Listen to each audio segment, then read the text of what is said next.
The grandfather clock in the downstairs foyer struck 11, its heavy brass pendulum swinging in perfect rhythmic alignment.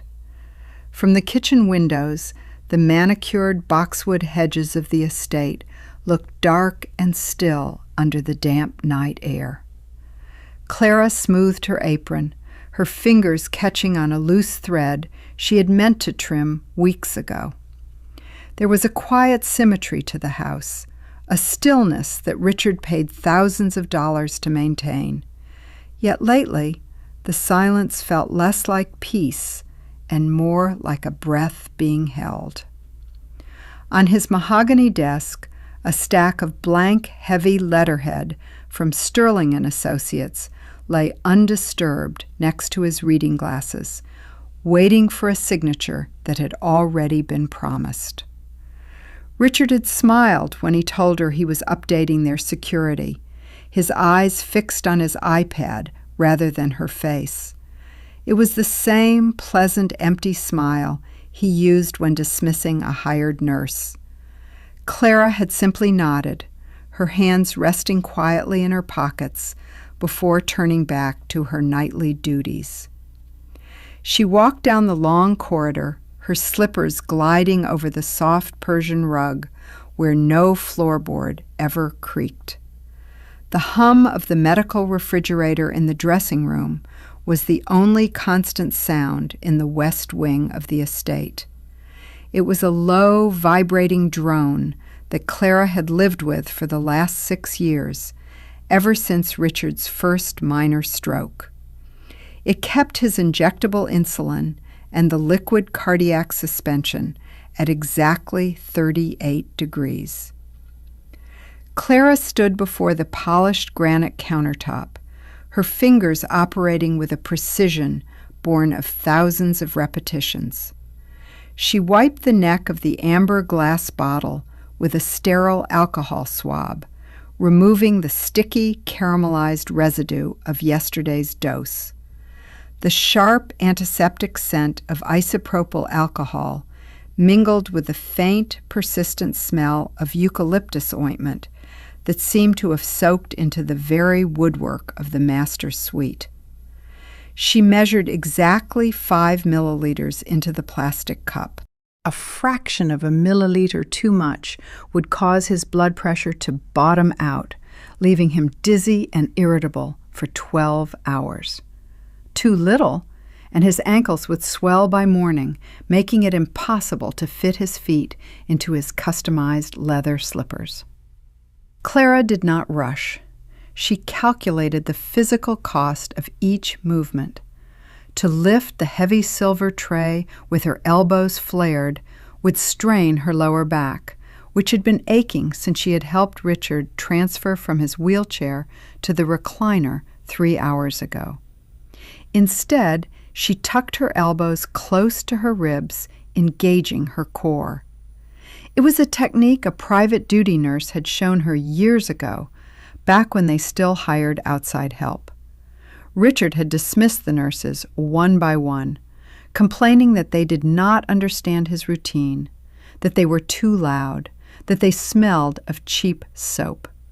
Eventually, Clara had simply stepped into the vacuum, quiet and unpaid. She carried the tray down the dimly lit hallway. The floorboards beneath the Persian runner did not creak. She knew exactly where to place her feet to avoid the loose planks. In the master bedroom, the television screen cast a flickering blue glow over the king-sized bed.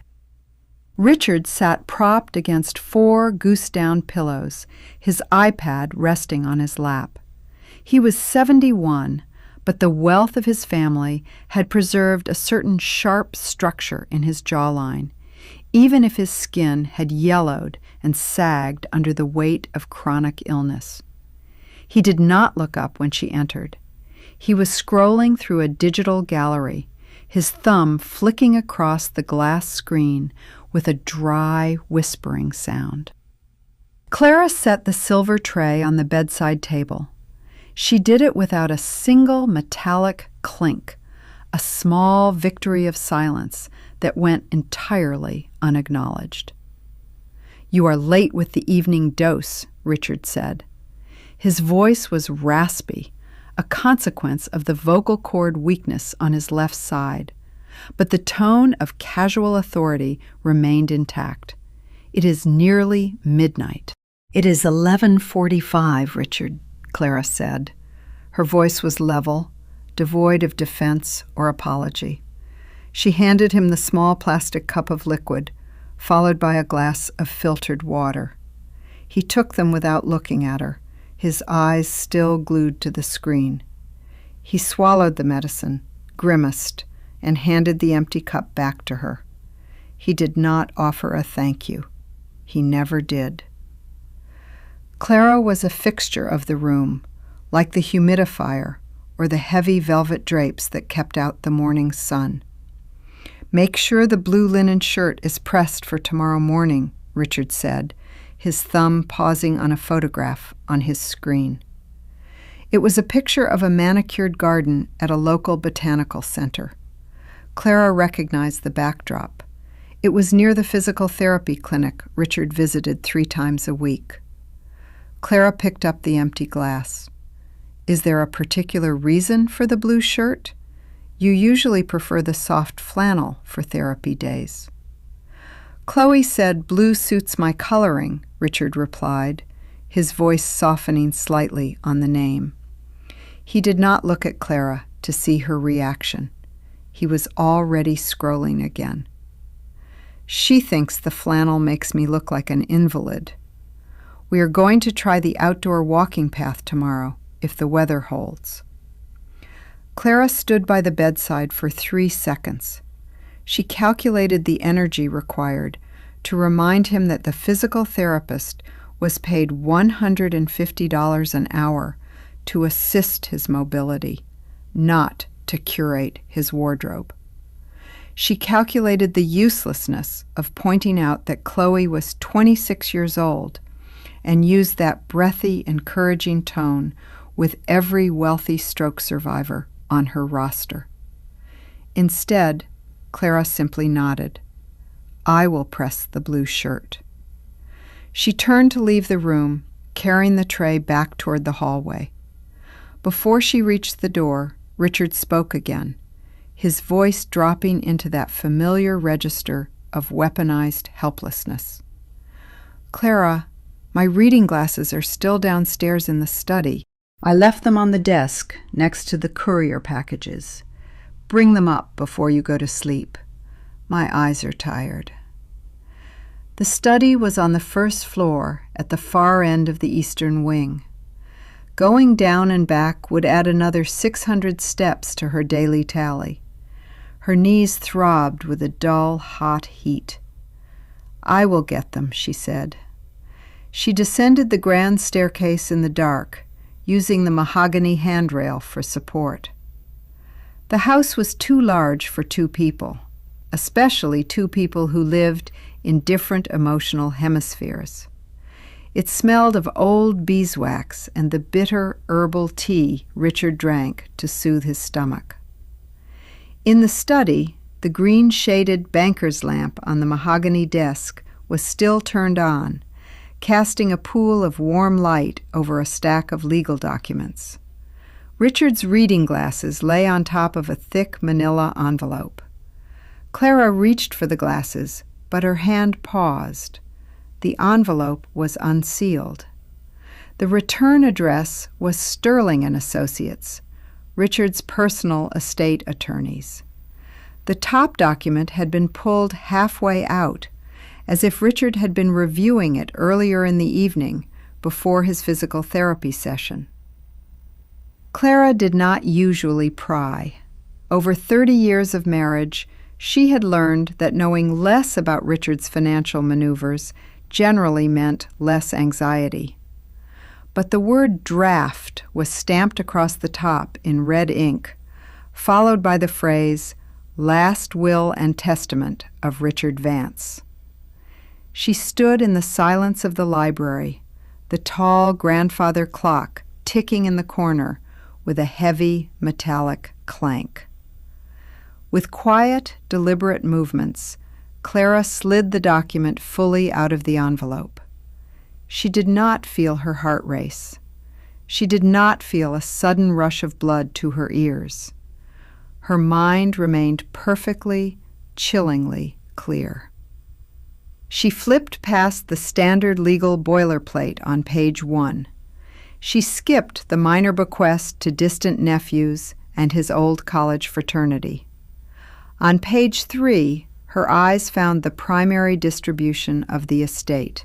The main residence, the 3 secondary properties in the valley, the liquid investment portfolios, and the trust accounts were designated to be placed into a newly established entity. The sole beneficiary of that entity was listed as Chloe Elizabeth Avery. Clara's name appeared only once, near the bottom of page 4. To my wife, Clara Vance, I leave a life estate in the caretaker's cottage on the northern boundary of the property, along with a monthly maintenance allowance of $2,000, provided she does not contest this document or seek further division of the marital assets. Clara looked at the date on the draft. It had been prepared 4 days ago. She stood frozen under the green lamp, the silver tray resting against her hip. She read the paragraph again, checking the numbers, checking the spelling of the names. The caretaker's cottage was a damp stone structure that had not been inhabited since the late 90s. The roof leaked and the heating system was ancient. $2,000 a month in a city where his physical therapy sessions alone cost nearly $2,000 a week. Clara looked down at her hands. They were dry, the cuticles split from constant exposure to hand sanitizer, dish soap, and medical-grade disinfectants. Her wedding ring, a simple platinum band, was scuffed and lacked the luster it had possessed 30 years ago when she had been a 22-year-old beauty chosen to adorn his arm at corporate galas. She did not cry. The tears simply did not come. Instead, she felt a profound, heavy stillness settle over her bones, like cold water filling a hollow vessel. She carefully slid the document back into the manila envelope, ensuring the edges aligned exactly as they had before.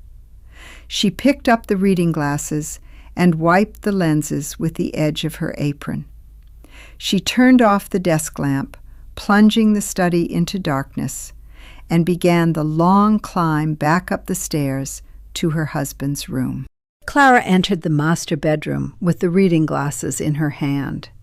The blue glow of the tablet still illuminated the sharp angles of Richard's face, casting long skeletal shadows across the silk wallpaper behind him. He did not look up when her slippers soft-stepped across the threshold. She set the glasses down on the nightstand, right next to the empty plastic medication cup. "Here are your glasses, Richard," she said. He reached out, his liver-spotted hand searching the mahogany surface until his fingers brushed the wire frames. He slid them onto his nose, adjusting them with a grunt. He immediately turned his attention back to the screen, his thumb resuming its rhythmic, dry swipe. "Did you secure the side door?" he asked, his voice flat. "Yes," Clara replied. "The deadbolt is thrown. The security system is set to bypass the kitchen windows so the stray cat doesn't trigger the motion sensors." "Good," he murmured. "And the blue shirt? You'll have it ready before 9? "Chloe arrives at 9:30. She prefers to start the warm-up exercises precisely on the half hour." "I will press it first thing in the morning," Clara said. She stood at the foot of his bed for a moment longer, waiting to see if he would ask how her day had been, or if he would notice the slight stiffness in her posture. He did not. He was already deep into an article about modern garden architecture, his lips moving silently as he read. Clara turned and walked out of the room, closing the door until only a tiny sliver of light spilled into the dark hallway. Her bedroom was a smaller conversion suite down the hall. It had once been a dressing room, but she had moved her things there 3 years ago when Richard's nighttime restlessness and frequent bathroom trips began to disrupt her own sleep. She needed to be close enough to hear him if he called, but far enough away to escape the constant hum of his medical equipment. She did not turn on the overhead light. She undressed in the shadows, folding her cardigan and trousers with practiced mechanical movements. She slid beneath the plain cotton sheets. They were cool and slightly damp from the humid night air. For nearly an hour, she lay flat on her back, staring at the ceiling. The grandfather clock downstairs chimed midnight, then 12:30, then 1. Her mind did not race with anger or betrayal. Instead, it worked with the cool, systematic efficiency of a spreadsheet. 30 years. She had given him the entirety of her youth, her beauty, and her physical strength. When his business associates had complimented her elegance at dinner parties, she had smiled and played the quiet, supportive hostess. When his health began to fail, she had transitioned seamlessly from wife to nurse, learning how to empty catheter bags, administer insulin, and lift his dead weight without injuring her spine. She had done it because she believed in the quiet contract of marriage. She had believed that her labor, though unpaid and invisible, was recognized. But the draft in the manila envelope proved that Richard viewed her labor as a prepaid service, one that had already expired. To him, she was a depreciated asset, to be left with a leaking stone cottage and a stipend that would barely cover her own future medical bills, while his wealth went to a young woman who had known him for less than 6 months. Clara closed her eyes. She did not cry. She simply let the realization settle into her muscles, numbing the ache in her knees. At 6:30 in the morning, the alarm on her phone vibrated against her nightstand. Clara woke instantly. She did not allow herself the luxury of lingering in bed. She washed her face with cold water, brushing her hair back into a tight, sensible bun. In the mirror, her eyes looked pale and steady. She walked down to the laundry room in the basement. The air down there was always cool and smelled of concrete and old laundry detergent. She took the blue linen shirt from the drying rack. It was a high-end Italian import, made of a fine, crisp weave that wrinkled if you even looked at it. Under normal circumstances, Clara would spend 20 minutes meticulously iron-pressing the collar, the cuffs, and the delicate pleats along the back yoke, using a special lavender-infused water in the steam reservoir, because Richard liked the scent. This morning, Clara filled the iron with ordinary tap water from the utility sink. She set the iron to medium heat.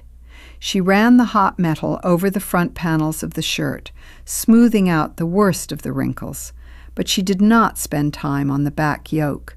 She did not double-press the cuffs to give them that razor-sharp edge. She did not use the lavender spray. The shirt was presentable, but it lacked the pristine, professional finish she usually labored to achieve. It was the first subtle withdrawal of her invisible care. She hung the shirt on a wooden hanger and carried it upstairs. In the kitchen, she began the morning kitchen routine. She filled the kettle with fresh water. She sliced 3 pieces of rye bread and placed them in the toaster. She measured exactly 4 ounces of low-fat milk into a small saucepan, heating it over a low flame until it was just warm but not boiling. While the milk heated, she opened the pantry cabinet. On the second shelf sat Richard's daily vitamin organizer. It was a plastic grid with 28 small compartments, which she filled every Sunday evening with his various supplements, heart medications, and joint support capsules. Clara stood before the open cabinet. She looked at the blue bottle of joint capsules, a premium imported brand that cost nearly $90 a bottle, designed to ease his hip pain during his physical therapy sessions.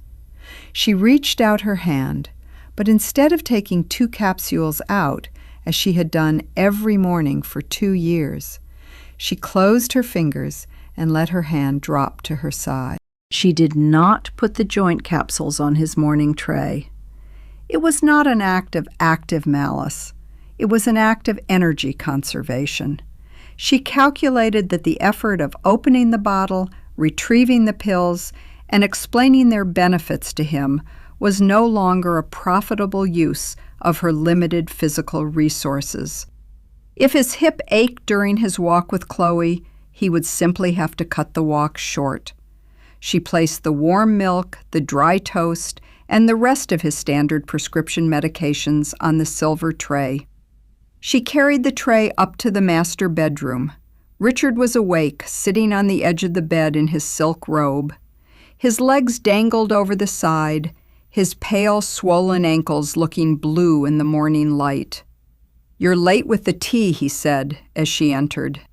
"The kettle took longer to boil this morning," Clara said smoothly. She set the tray on his lap. He immediately reached for the warm milk, taking a sip and frowning. "It's not hot enough," he said, setting the glass down with a small splash. "And where are the joint capsules? My hip is stiff this morning. I told you we are walking the outdoor path today." Clara picked up the blue linen shirt from the hanger and laid it across the chair near his bed. "The pharmacy was out of the imported brand," she lied, her voice completely flat and devoid of hesitation. "They said the shipment is delayed. You will have to manage without them today." Richard clicked his tongue in annoyance. "You should have ordered them sooner, Clara. You know how important my mobility sessions are. I can't afford to lose progress because of your poor planning." Clara did not answer. She looked at the blue shirt on the chair, then at his swollen ankles. She let his complaint hang in the quiet room, a heavy, unanswered accusation that she simply chose not to carry. The dressing of Richard was always a silent, methodical negotiation between his pride and his physical limitations. He sat on the edge of the bed, his chest rising and falling with a shallow, slightly congested rhythm. Clara held the blue linen shirt open for him, draping it over his weak left shoulder first, then pulling it around to the right. Normally, she would have knelt before him immediately to button the front, matching each button to its corresponding hole with the swift, gentle touch of someone who had done it thousands of times. She would have smoothed the collar and adjusted the shoulders so the seams sat perfectly on his frame. This morning, she remained standing. She handed him the 2 sides of the shirt and stepped back. "I will let you do what you can," she said, her voice even.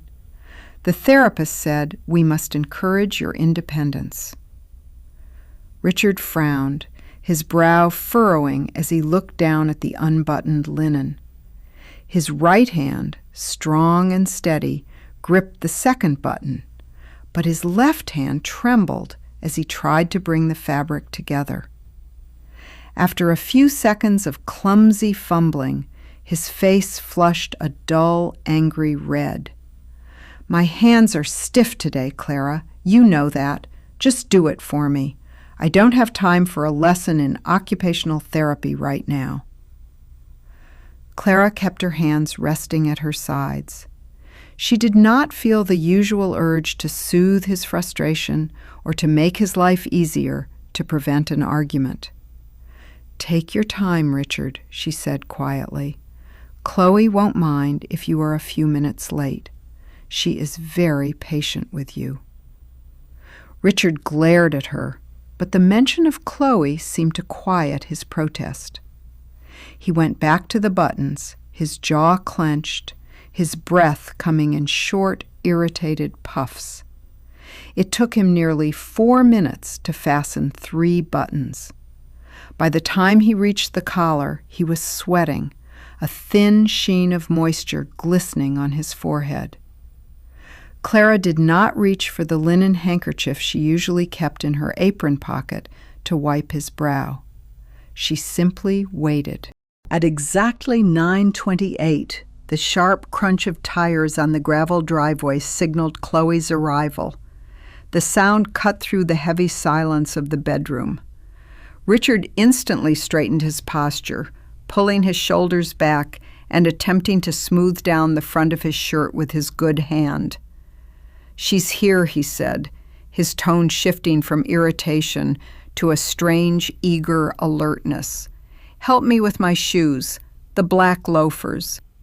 Clara picked up the leather shoehorn. She knelt on the floor, her joints creaking in the quiet room.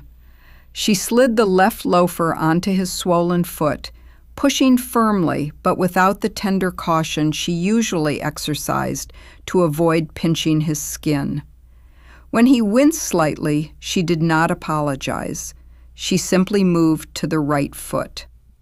The front doorbell rang, its chimes echoing through the vast, empty halls of the estate. Clara stood up and smoothed her apron. "I will let her in."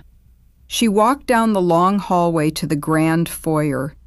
The air in the house was cool, almost cold, because Richard preferred the thermostat kept at 68 degrees to manage his hot flashes, regardless of how chilly the rest of the house became.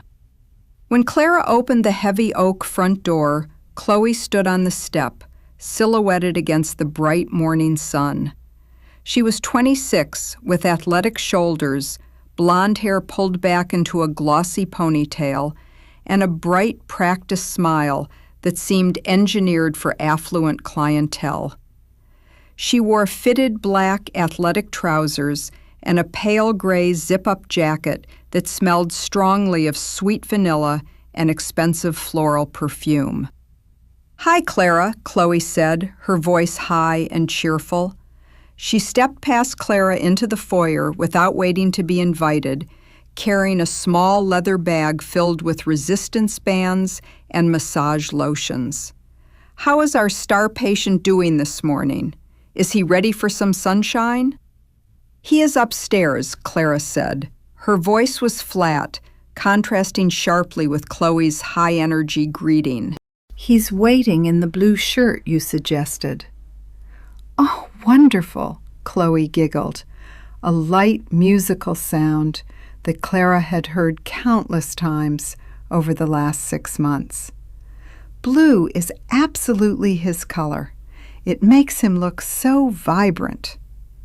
Chloe began walking toward the stairs, her pristine white sneakers squeaking loudly against the polished marble floor. She did not look back at Clara. She did not ask how Clara was doing or if there had been any changes in Richard's nighttime mobility. To Chloe, Clara was simply the quiet woman who opened the door and prepared the water glasses. Clara followed her up the stairs at a slower pace. When they entered the bedroom, Richard's entire demeanor transformed. The scowl was gone, replaced by a warm, patronizing smile that Clara had not seen directed at herself in over a decade.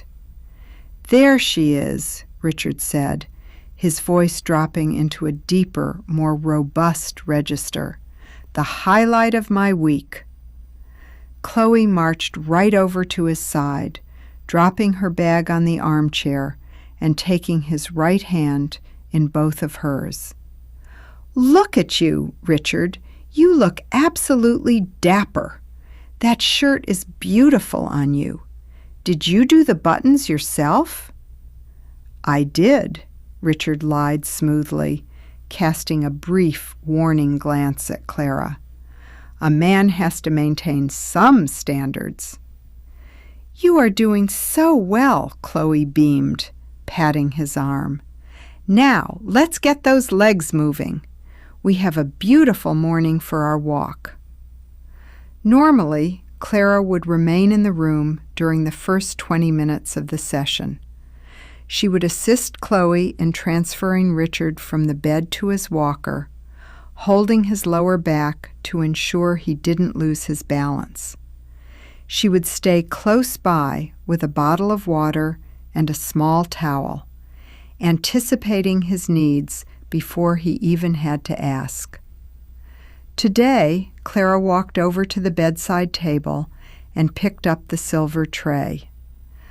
"I will leave you to your session," she said. Richard looked at her, his eyebrows twitching in brief surprise. Usually he demanded she stay to help with the heavy lifting, so he wouldn't have to exert himself too much in front of the young therapist. "Don't you need to help transfer me?"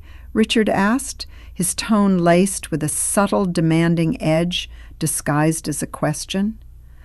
"I have some household inventory to take in the kitchen," Clara said, her voice completely calm. "Chloe is a trained professional. I am sure she can manage the transfer safely without my assistance." Chloe looked up, her bright smile faltering for a fraction of a second before she quickly recovered. "Oh, of course. I've got him, Clara. Don't you worry about a thing. Go do what you need to do." Clara nodded once, a tiny, polite gesture, and walked out of the room. She closed the door behind her, shutting out the sound of Chloe's high-pitched praise and Richard's deep, eager laughter. As she descended the stairs, Clara felt the weight of the silver tray in her hands. It felt lighter than usual. She walked into the kitchen, set the tray on the counter, and stood by the window looking out over the manicured rear lawns. She calculated the physical energy she had just saved by refusing to assist with the transfer. Her back did not ache as intensely as it usually did by 10 in the morning. Her knees felt steady. She poured herself a cup of black coffee, sat down at the wooden kitchen table, and listened to the distant, muffled sound of her husband trying to prove his strength to another woman. The silence of the kitchen was large and heavy, broken only by the hum of the refrigerator and the rhythmic ticking of the wall clock.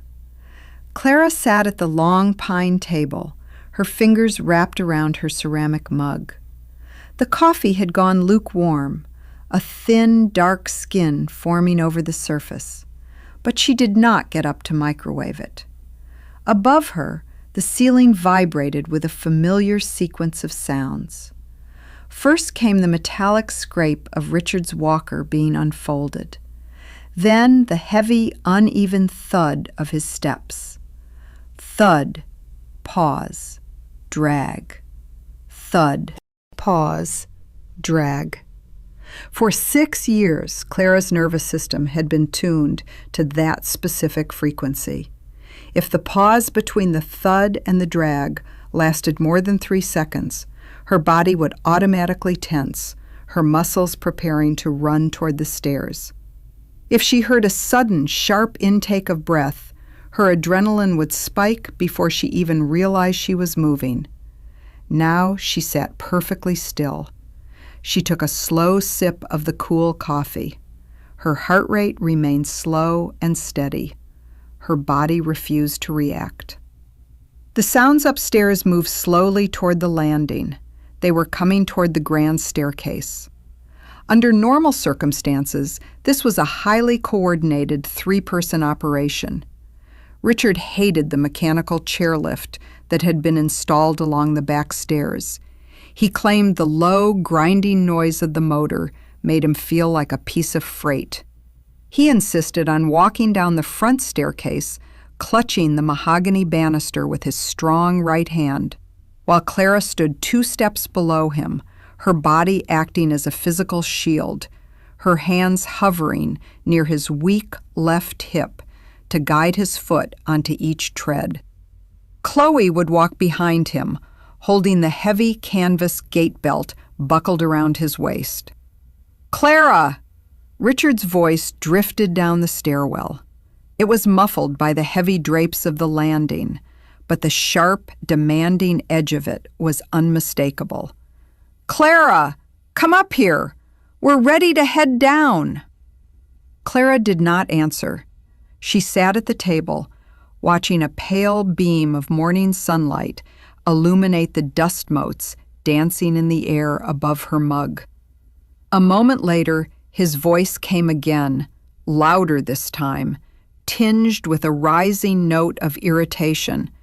"Clara, where are you? We're at the stairs!" Clara slowly set her mug down. The ceramic made a soft, solid click against the wood. She stood up, smoothed her apron, and walked out of the kitchen into the grand foyer. She stood at the very bottom of the staircase, looking up. Richard was positioned at the top landing, his right hand gripping the banisters so tightly his knuckles were white. The blue linen shirt she had pressed was already slightly rumpled, damp with the sweat of his exertion. Chloe stood just behind him, her hands gripping the straps of his gait belt. Her bright ponytail was slightly disheveled, and she was breathing through her mouth, her face flushed. "There you are," Richard snapped, looking down at her over the banister. "What took you so long? Get into position. We're doing the stairs." Clara did not move toward the bottom step. She stood with her hands loosely clasped in front of her, her posture relaxed. "I cannot assist with the stairs today, Richard," Clara said. "My back is quite stiff from helping you transfer into the recliner last night. I cannot risk a sudden strain if your knee gives out."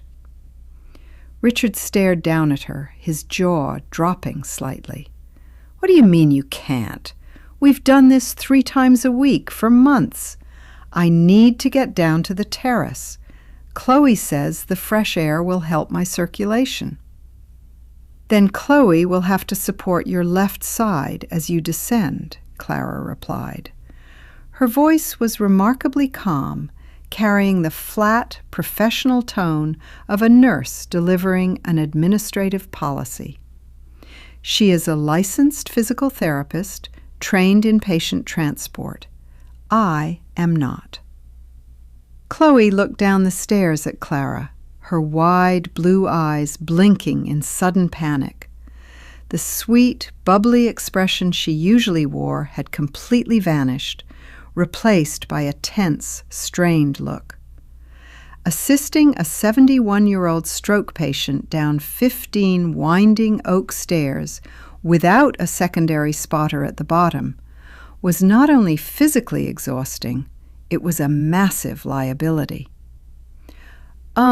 Richard," Chloe said, her voice losing its musical lilt and sounding suddenly very young and nervous.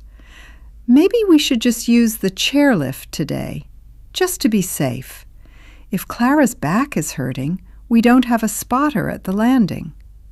"No," Richard growled, his face darkening with a rush of blood. "I am not using that damn machine." "Clara, stop being dramatic and get up here." "You don't have to lift me. Just stand on the 3rd step and watch my left foot." "I cannot," Clara repeated. "I will be in the kitchen. I will have a glass of cold water ready for you when you reach the bottom."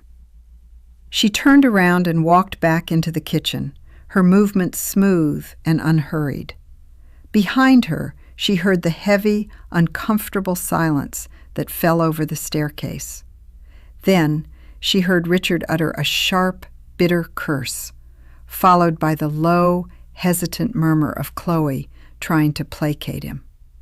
Clara walked over to the kitchen counter where the weekly household ledger lay open. She picked up a pen and began to look over the numbers. She calculated the physical and financial reality of what was happening. Richard's private physical therapy sessions cost $1,800 a week. The house maintenance, the groundskeeper, the pool cleaning, and the specialized organic grocery deliveries averaged another $4,000 a month. Currently, Clara managed all of it. She coordinated the service providers, cleaned the rooms Chloe didn't see, cooked every meal, and provided 24-hour nursing care. If she were to walk out, Richard would be forced to hire 2 full-time live-in nursing assistants to cover her shifts. In this area, high-quality, private duty care cost a minimum of $12,000 a month. That did not include a housekeeper, a cook, or an estate manager. If Richard drafted his estate to Chloe, he would still have to survive long enough to leave it to her. And without Clara's free, meticulous labor keeping him alive, his liquid assets would begin to dissolve into the medical system at an astronomical rate. By the time Chloe inherited anything, there might be nothing left but a crumbling house and a mountain of debt. Clara closed the ledger with a quiet, satisfying thud. From the hallway, the loud, grinding hum of the mechanical chairlift finally started up, its slow, metallic groan echoing through the walls of the estate. Richard had surrendered. The mechanical whine of the chairlift came to a sudden, silent halt at the bottom of the stairs, followed by a loud, high-pitched electronic beep. Clara stood in the kitchen pantry, her fingers lightly touching the edge of the wire shelving. She did not immediately rush out. She waited, listening to the heavy, shuffling sounds of Richard's leather loafers sliding across the polished parquet floor of the hallway. "There we go," Chloe's voice drifted through the door, sounding slightly breathless and strained. "Easy does it, Richard. Let's get you into the sunroom. You did so well on the lift." "I hate that damn thing," Richard muttered, his voice sounding thin and congested. "It makes me feel like a grandfather clock being hauled up and down. Where is Clara with the water? She knows I need my hydration immediately after the lung exercises." "She's probably just busy in the kitchen, Richard," Chloe said, though her tone lacked its usual bubbly enthusiasm. Clara walked to the kitchen island. On the counter sat a tall, crystal highball glass. Normally, Clara would take a fresh linen dish towel and polish the crystal until there wasn't a single fingerprint or water spot visible under the light. She would then fill it with spring water from the glass pitcher in the refrigerator, adding exactly 3 ice cubes and a thin slice of lemon, cut to a precise thickness so it would float horizontally. Today, Clara picked up the glass. Near the rim, a dull, cloudy water spot from the dishwasher was clearly visible. Under the sunlight streaming through the kitchen window, it looked like a small, gray smudge. She did not polish it. She filled the glass with ordinary tap water from the sink faucet. She dropped 2 ice cubes inside. They clinked against the crystal with a sharp, hollow sound. She did not slice a lemon. She carried the glass down the hallway toward the sunroom, her soft-soled slippers making no sound against the Persian rug. The door to the sunroom was half open. Clara paused in the shadow of the corridor, holding the silver tray close to her chest. In the sunroom, Richard sat in his favorite high-backed wicker armchair, his weak left arm resting on a blue silk pillow. Chloe was kneeling next to him, packing her resistance bands back into her leather gym bag. Her forehead was still shiny with sweat, and a damp patch had formed between her shoulder blades on her gray zip-up jacket. "I have to admit, Richard," Chloe said, her voice dropping into a low, confidential murmur, My lower back is really feeling it today. Without a spotter, assisting you down those stairs is, well, it's a lot of physical strain. I'm just a little worried about my own alignment." Richard reached out with his right hand, his fingers patting Chloe's arm with a patronizing, heavy warmth. "I know, my dear. I'm sorry about Clara. She's been incredibly difficult lately. I don't know what's gotten into her. She's usually much more attentive." "Maybe she's just tired," Chloe said, though she didn't sound particularly sympathetic. "It's hard being a caregiver 24/7. Richard snorted, a sharp, dismissive sound. "Tired? She has nothing to be tired of. She doesn't have to work. She lives in a $6 million estate. She has a weekly allowance for groceries and household sundries, and she has no financial worries whatsoever.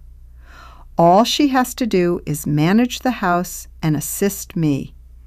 It's not as if she's digging ditches." Chloe kept her eyes lowered, her fingers busy zipping her bag. "Well, I just want to make sure you're safe, Richard. That's my primary concern. If we don't have support here, it makes our sessions very difficult. And I want you to make progress." "Don't worry about it," Richard said, his tone softening into something low and intimate that made Clara's skin feel dry and cold. "Things are going to change around here soon, Chloe. I'm making arrangements. You won't have to worry about Clara's stubbornness much longer." Chloe looked up, a small, tentative smile returning to her lips. "Really?" "Yes," Richard said, leaning back into his cushions. "Really." Clara stood in the dark corridor, her face completely expressionless. She did not feel a swell of anger. She did not feel the urge to walk into the room and throw the glass of tap water in his face. Instead, she performed a rapid, silent calculation. Richard's draft will left the estate to Chloe, but it also left Clara with a life estate in the caretaker's cottage and a monthly stipend of $2,000. If Clara were to contest the will after his death, the legal battle would drag on for years, draining the estate's cash reserves and forcing her to interact with Richard's lawyers and Chloe herself. Contesting required energy. It required anger. It required her to remain tied to Richard's memory, fighting over his scraps. Clara had a quiet, dormant savings account from her grandmother's inheritance, untouched for 30 years. It was small, barely $85,000, but it was entirely hers, held in a local bank where Richard had no influence. She did not need his $2,000 a month. She did not need the damp, stone caretaker's cottage. The real value of her life was her time. Every hour she spent lifting him, pressing his shirts, and measuring his cardiac suspension was an hour she was giving away for free to a man who was actively planning her quiet displacement. She decided in that silent hallway that she would not contest the will. She would not fight Chloe for a single penny of Richard's fortune. She would simply stop working. Clara stepped out of the shadow and entered the sunroom, her face perfectly composed. "Here is your water, Richard," she said, her voice smooth and empty of emotion.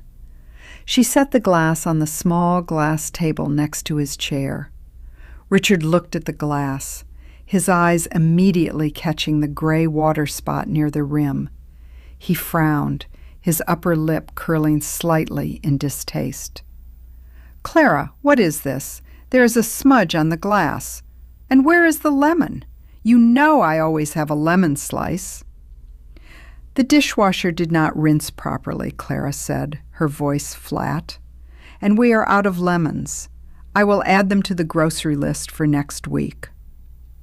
Richard sighed, a long, dramatic sound of martyrdom. "Honestly, Clara, it is a simple request, a clean glass of water.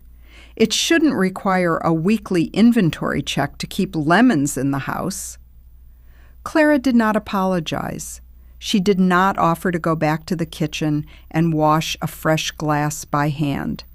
She simply stood there, her hands folded over her apron, waiting for Chloe to leave. Chloe stood up, lifting her leather gym bag onto her shoulder. She looked between Richard and Clara, sensing the cold, heavy tension in the air, though she clearly did not understand its source. "Well, I should get going," Chloe said, her bright professional smile snapping back into place. "I have a client in the valley at 11. Richard, you did wonderfully today. Keep up those breathing exercises, okay?" "I will, my dear," Richard said, his voice instantly warming as he looked at her. "I will see you on Friday." Chloe walked toward the foyer, her sneakers squeaking softly on the tile. Clara followed her to the front door, opening it to let her out into the bright, hot morning. "See you Friday, Clara," Chloe said cheerfully as she stepped onto the gravel driveway. Clara looked at her. She looked at the young, smooth skin of Chloe's face, the expensive jacket, the easy, careless grace of her movements. "Goodbye, Chloe," Clara said quietly. She closed the heavy oak door, sliding the brass bolt into place with a solid, echoing click. The mechanical whir of the electric can opener was a loud, jarring noise in the silent kitchen. Clara stood by the stove, holding a tin of condensed chicken noodle soup. For years, Richard's lunch had been a strict, home-cooked affair. Organic, low-sodium purees made from slow-simmered bone broth, fresh rosemary, and garden vegetables, strained twice to ensure there were no fibers that might trigger his swallowing reflex. Today, she poured the canned soup directly into a small saucepan. It came out in a thick, gelatinous cylinder, making a dull plop as it hit the metal. She added half a cup of tap water, not the filtered mineral water she usually used, and turned the burner to low. She did not stir it constantly to prevent a skin from forming. She did not chop fresh parsley to sprinkle on top. She simply stood there, watching the yellow fat bubbles slowly melt and rise to the surface of the pale broth. The smell of the canned soup was different from her usual broth. It had a heavy, artificial saltiness that filled the kitchen, a stark departure from the fragrant herbal aroma that usually drifted through the ground floor by 1 o'clock. She poured the lukewarm soup into a plain white ceramic bowl. She did not use the heavy, monogrammed silver spoon that matched the dining set. Instead, she took a cheap, lightweight stainless steel spoon from the back of the utility drawer, one of the few pieces left over from their early, leaner years before Richard's first company went public. She placed the bowl and the spoon on a plain plastic tray and carried it into the dining nook. Richard was already seated at the table, his physical therapy session having left him visibly exhausted. His shoulders were slumped, and his left hand rested in his lap like a forgotten glove. He looked up as she entered, his nose immediately twitching as he caught the scent of the lunch. "What is that smell?" he asked, his voice raspy and thin. "It is chicken soup," Clara said, setting the tray down in front of him. Richard looked down at the bowl. He stared at the pale, limp noodles floating in the greasy broth, then up at Clara. "This is canned soup, Clara. You know I can't have canned soup. The sodium levels are far too high for my blood pressure. My cardiologist was very specific about processed foods."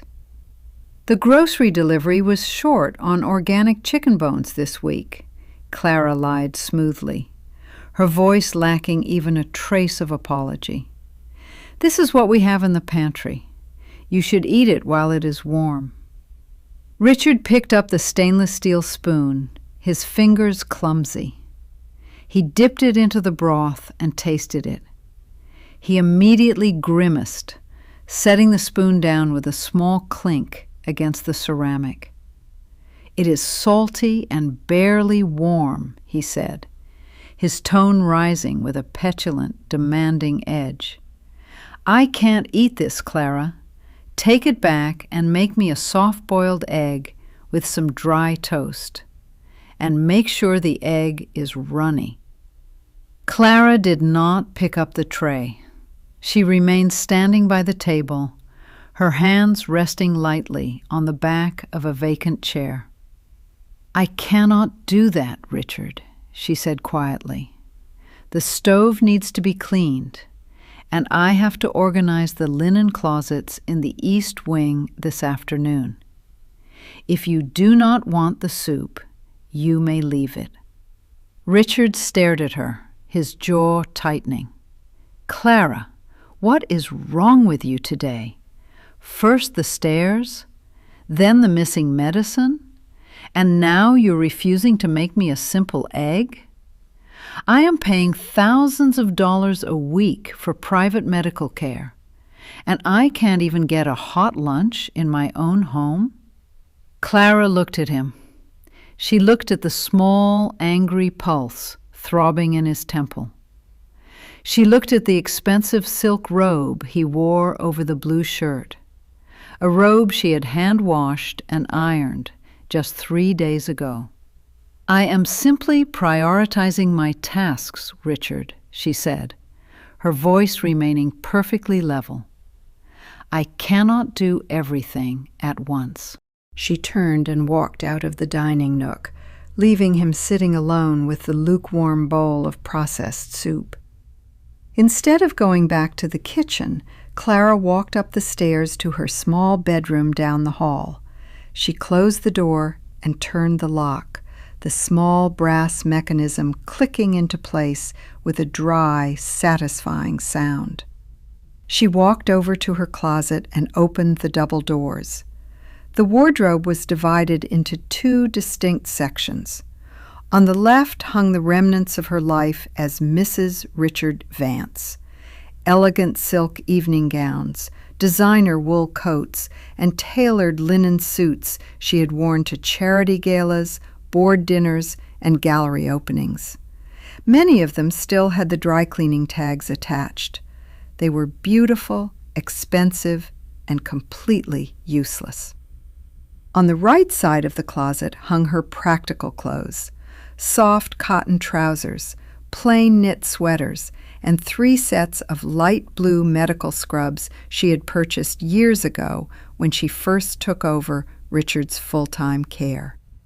Clara stood before the closet, performing a silent, spatial calculation.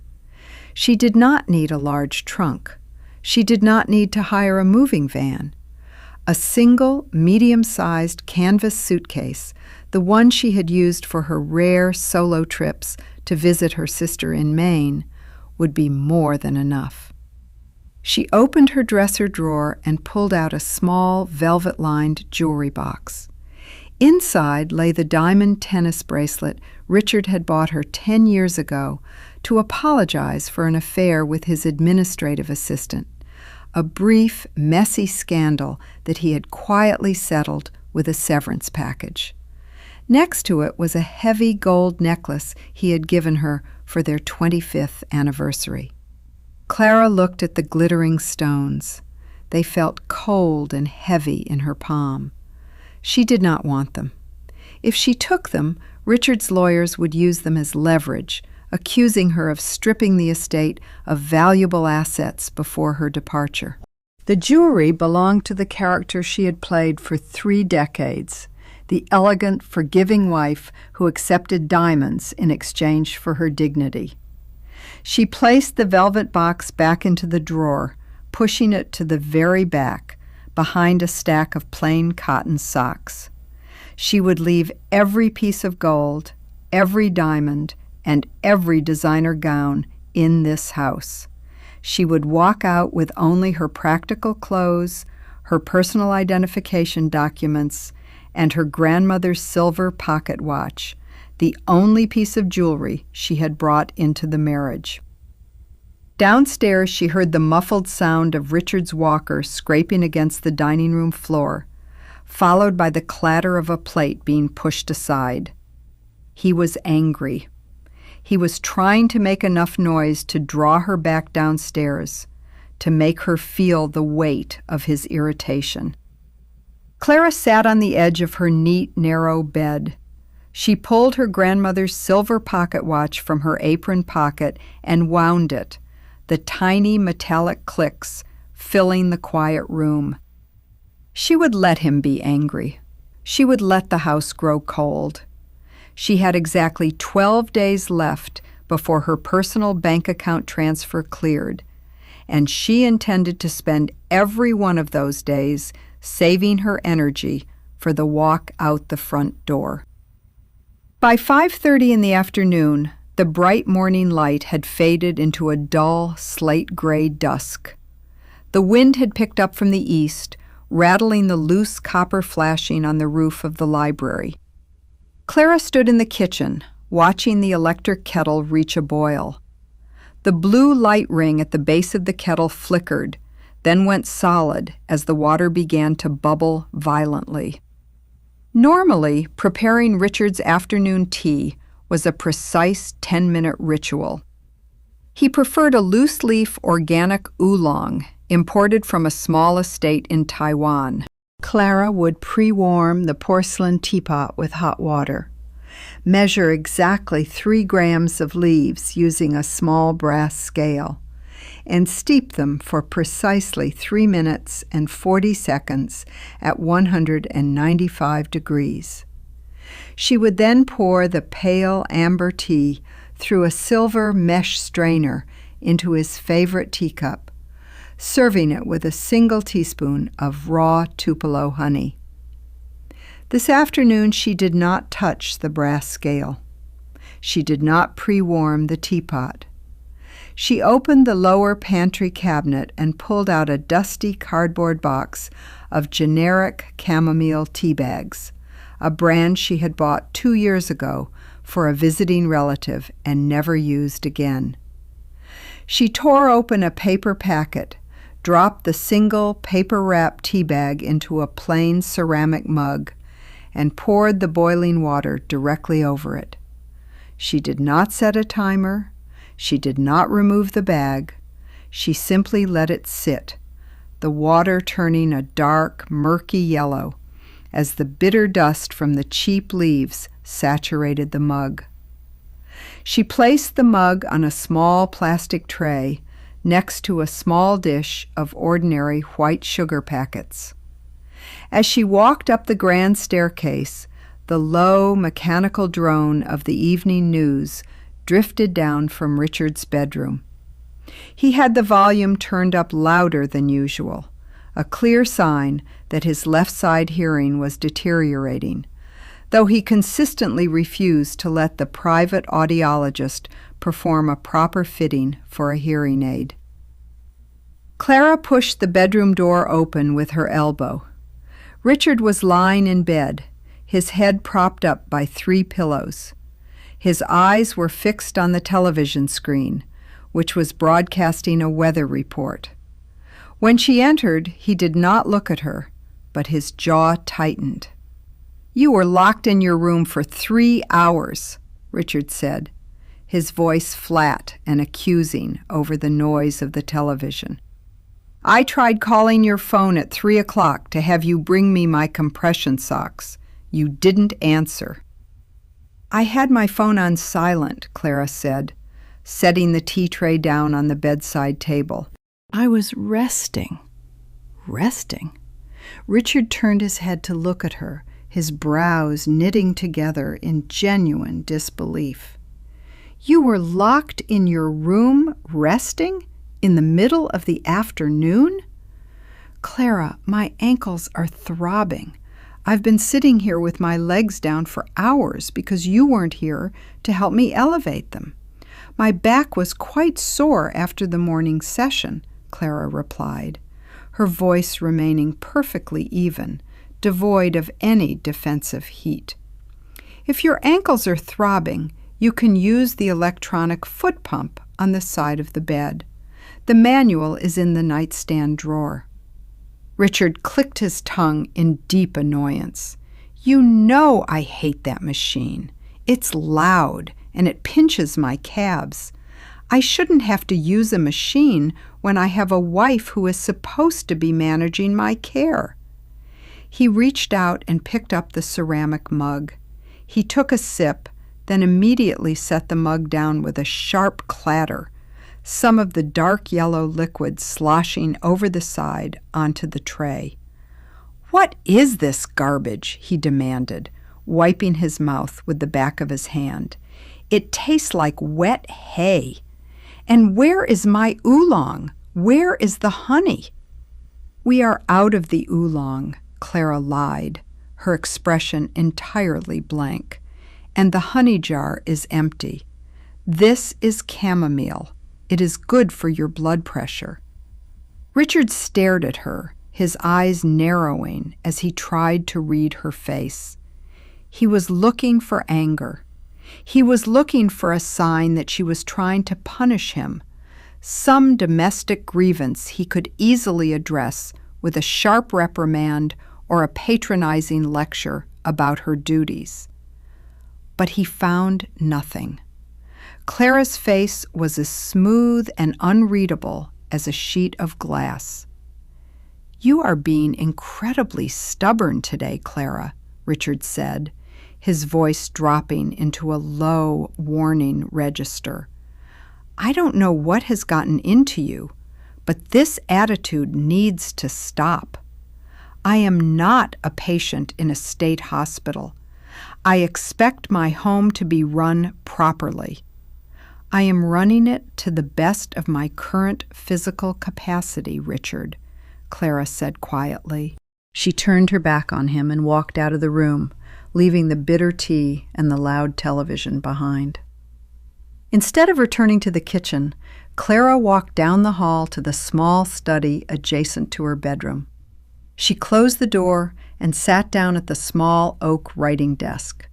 She pulled her smartphone from her apron pocket and opened her personal banking application. She logged into the joint household checking account, which was used for paying utilities, grocery deliveries, and medical supplies. The current balance was $24,512. Clara looked at the screen. She had the legal authority to withdraw every penny of that money. As his spouse, her name was on the account as a primary co-owner. But she knew that draining the account entirely would trigger an immediate alert on Richard's phone, leading to an immediate confrontation and potentially a police report for grand theft before she was ready to leave. She did not want a messy legal battle. She wanted a clean, quiet exit. She opened the lower drawer of the desk and pulled out a small stack of paper receipts. Over the last 3 months, she had spent exactly $3,420 of her own personal savings on Richard's specialized skin creams, compounding pharmacy fees, and organic bed linens because the household credit card had temporarily been frozen during a corporate audit. She had kept every single receipt, neatly organized and dated. Clara returned to the banking app. She initiated a transfer from the joint household account to her private savings account at the local community bank. She set the amount to exactly $3,420. In the memo line, she typed, "Medication and linen reimbursement." She pressed the transfer button. The screen flickered and a small green checkmark appeared, confirming the transaction. The money would clear within 48 hours. It was a perfectly clean, legally defensible transfer.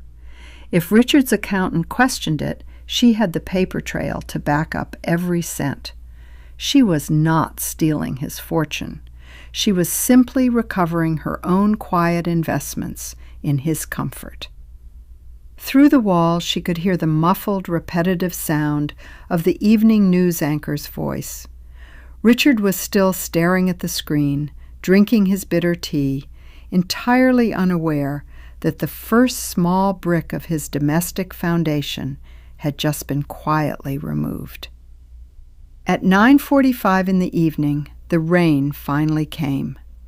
It did not fall in a dramatic torrent, but rather as a heavy, cold mist that clung to the dark glass of Clara's bedroom window. The moisture seeped into the old wooden frames, bringing with it the damp, earthy smell of the ivy growing along the stone walls of the estate. Clara sat at her small writing desk, the only light in her room coming from the pale blue glow of her laptop screen. On the desk next to the computer lay a plain manila envelope. With quiet, deliberate movements, she began to sort through her personal papers. She did not keep much. Unlike Richard, who had file cabinets filled with deed records, corporate agreements, and old stock certificates, Clara's life could be summarized in a few essential documents. She picked up her original nursing license, issued 32 years ago. The paper was slightly yellowed at the edges, but her name was printed in clear, dark letters.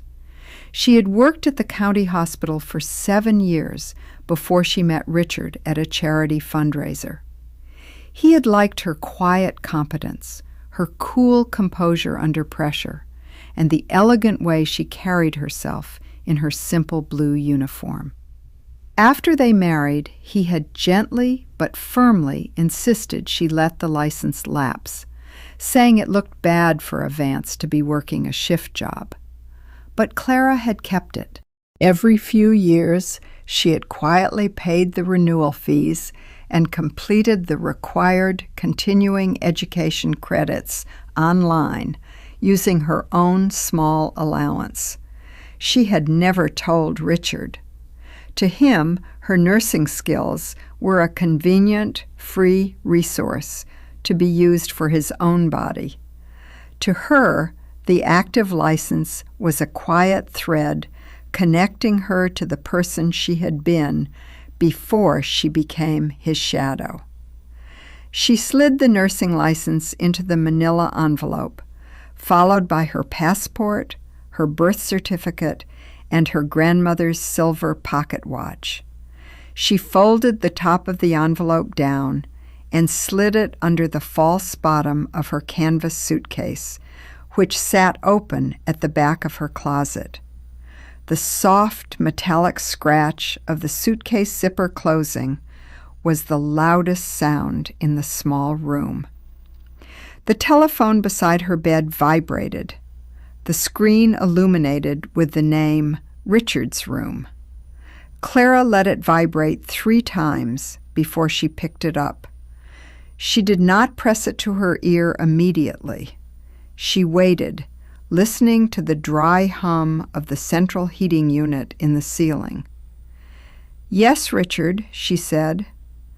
"My left hip is burning, Clara," Richard's voice came through the speaker, sounding thick with fatigue and irritation. "The television news has ended. I need to be turned. And the wedges aren't positioned correctly. I feel like I'm sliding toward the foot of the bed." "I will be right there," Clara said. She hung up the phone. She did not rush. She walked down the hallway at her usual unhurried pace, her slippers making no sound against the Persian runner. When she entered the master bedroom, the room was dark except for the faint light of the digital clock on his nightstand. Richard was lying on his back, his head tilted at an awkward angle. His weak left side was slightly twisted, his hip pressing hard against the mattress. Normally, Clara's routine for turning him was a gentle 20-minute process.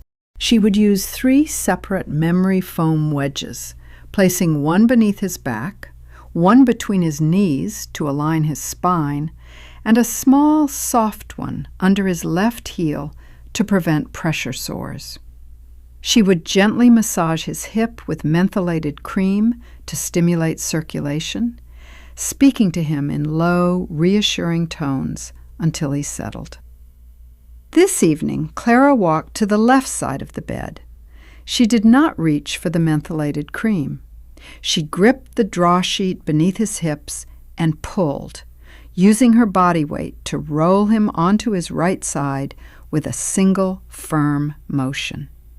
It was efficient, but it lacked the slow, tender care she usually took to ensure he didn't feel the sudden jolt of his own weight. Richard gasped slightly, his right hand clutching at the top sheet. "Watch my arm, Clara," he barked, his voice sharp in the dark room. "You nearly pinned my shoulder under me." "Your shoulder is clear," Clara said, her voice completely flat. She took a single standard pillow from the head of the bed and slid it behind his back, tucking it firmly under his hip. She did not use the memory foam wedges. She did not align his knees with a specialized spacer. She did not cradle his left heel. "That is too low," Richard complained, his body stiff. "I need the wedge. My lower back is going to ache by morning if I don't have the wedge." "The wedges are being washed," Clara lied. The foam had absorbed some sweat during his therapy session, and they are drying. This pillow will have to do for tonight. Richard groaned, his fingers twitching against the sheet. "This is unacceptable, Clara. My body is too fragile for this kind of neglect. You are being incredibly careless."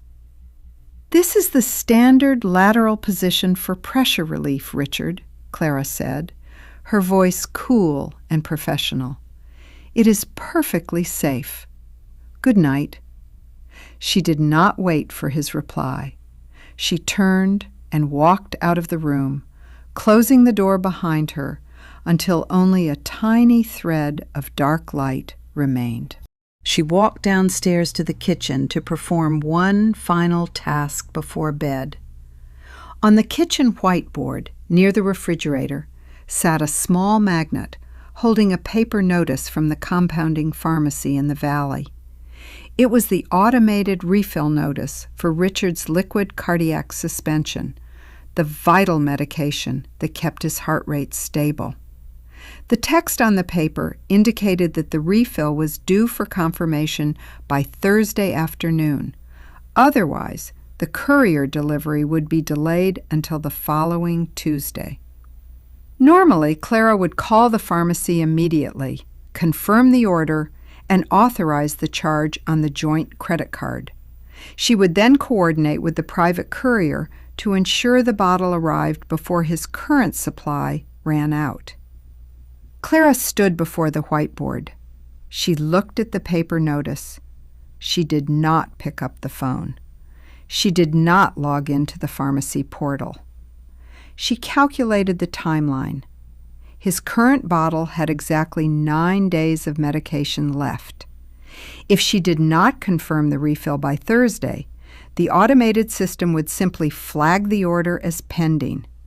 No alert would be sent to Richard's phone.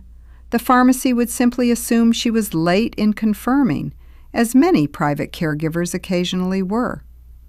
By the time anyone realized the medication was running low, it would be next week, and the delay would require a physical trip to the Valley Pharmacy to resolve.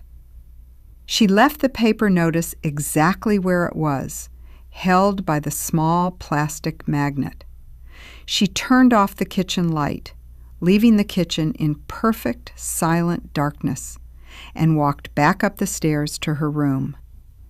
The morning brought a pale gray light that barely managed to penetrate the heavy velvet drapes of the master's suite.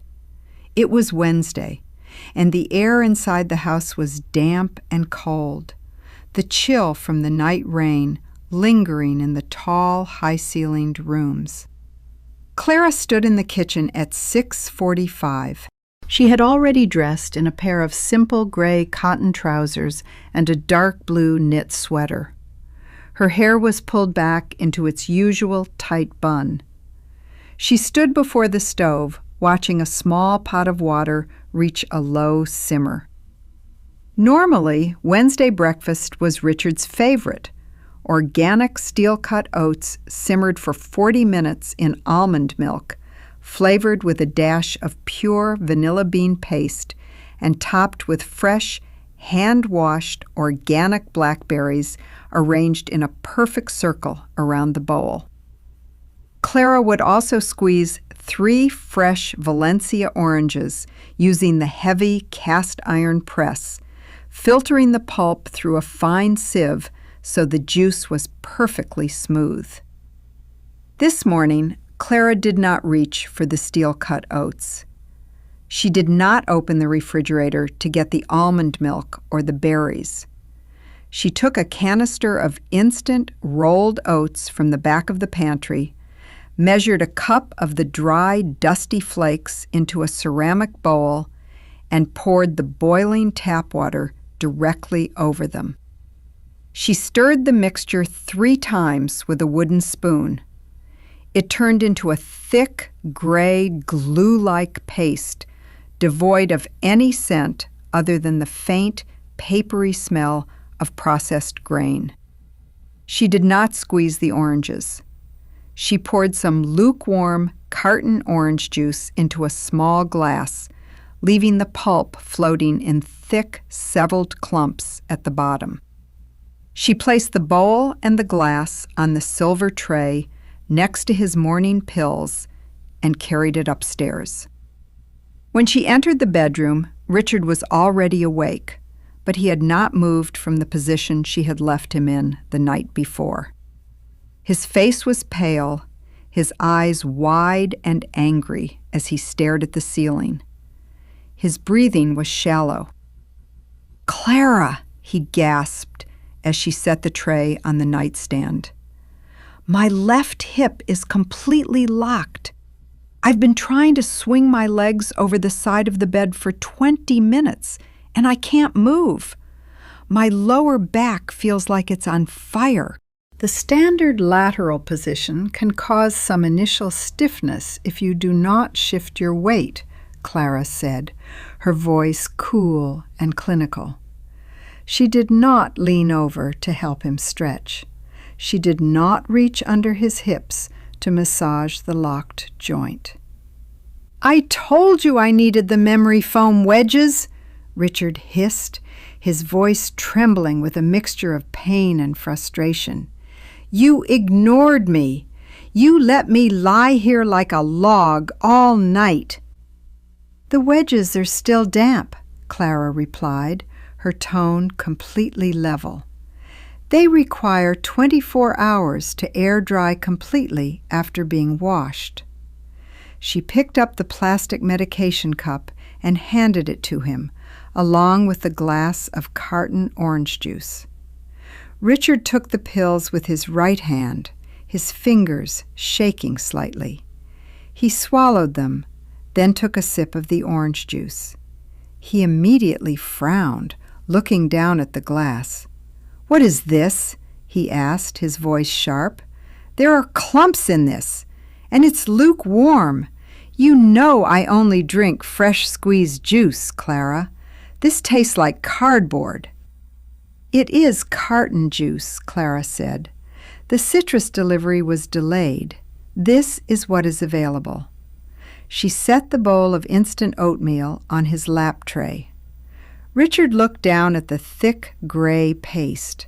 The steam rising from it was faint and lacked any of the rich, warm vanilla scent he was accustomed to. He dipped his spoon into the mixture. It clung to the metal in a heavy, solid lump. "I can't eat this, Clara," he said, his tone dropping into a hard, demanding register. "This is pig feed. It's cold and paste-like. Take it back and make the steel-cut oats. I have a meeting with my investment managers via Zoom at 11, and I cannot be sitting here starving with a locked hip." "I do not have time to prepare another breakfast, Richard," Clara said quietly. "I have to coordinate with the window washers this morning, and then I must organize the basement storage. If you do not wish to eat the oatmeal, I will take the tray away." She reached out her hand to take the tray, but Richard grabbed the edge of it with his strong right hand, glare staring at her. "What is going on with you?"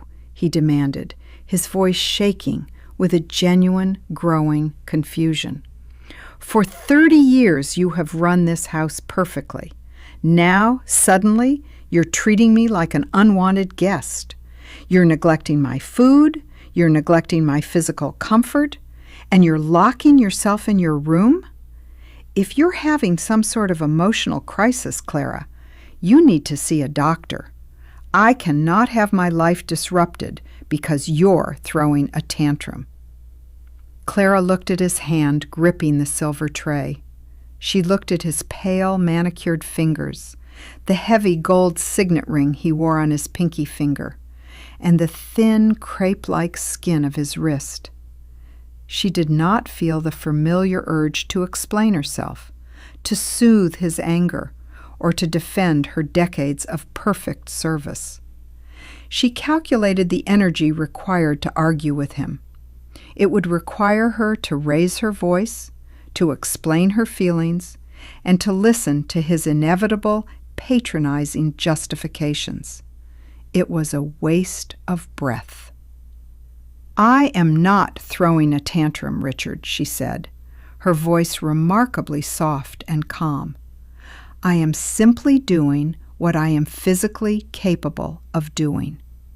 She gently pulled the tray from his grip. He did not have the strength to hold on to it with only one good hand, and his fingers slid off the polished silver with a dry, helpless scrape. She carried the tray out of the room, leaving him sitting in the cold gray light, his hip locked and his breakfast gone.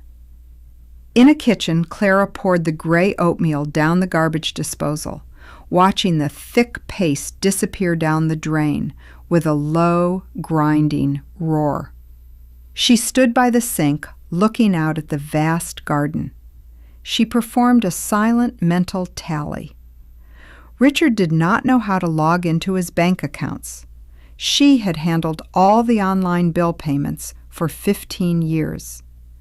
He did not know his medical insurance policy number.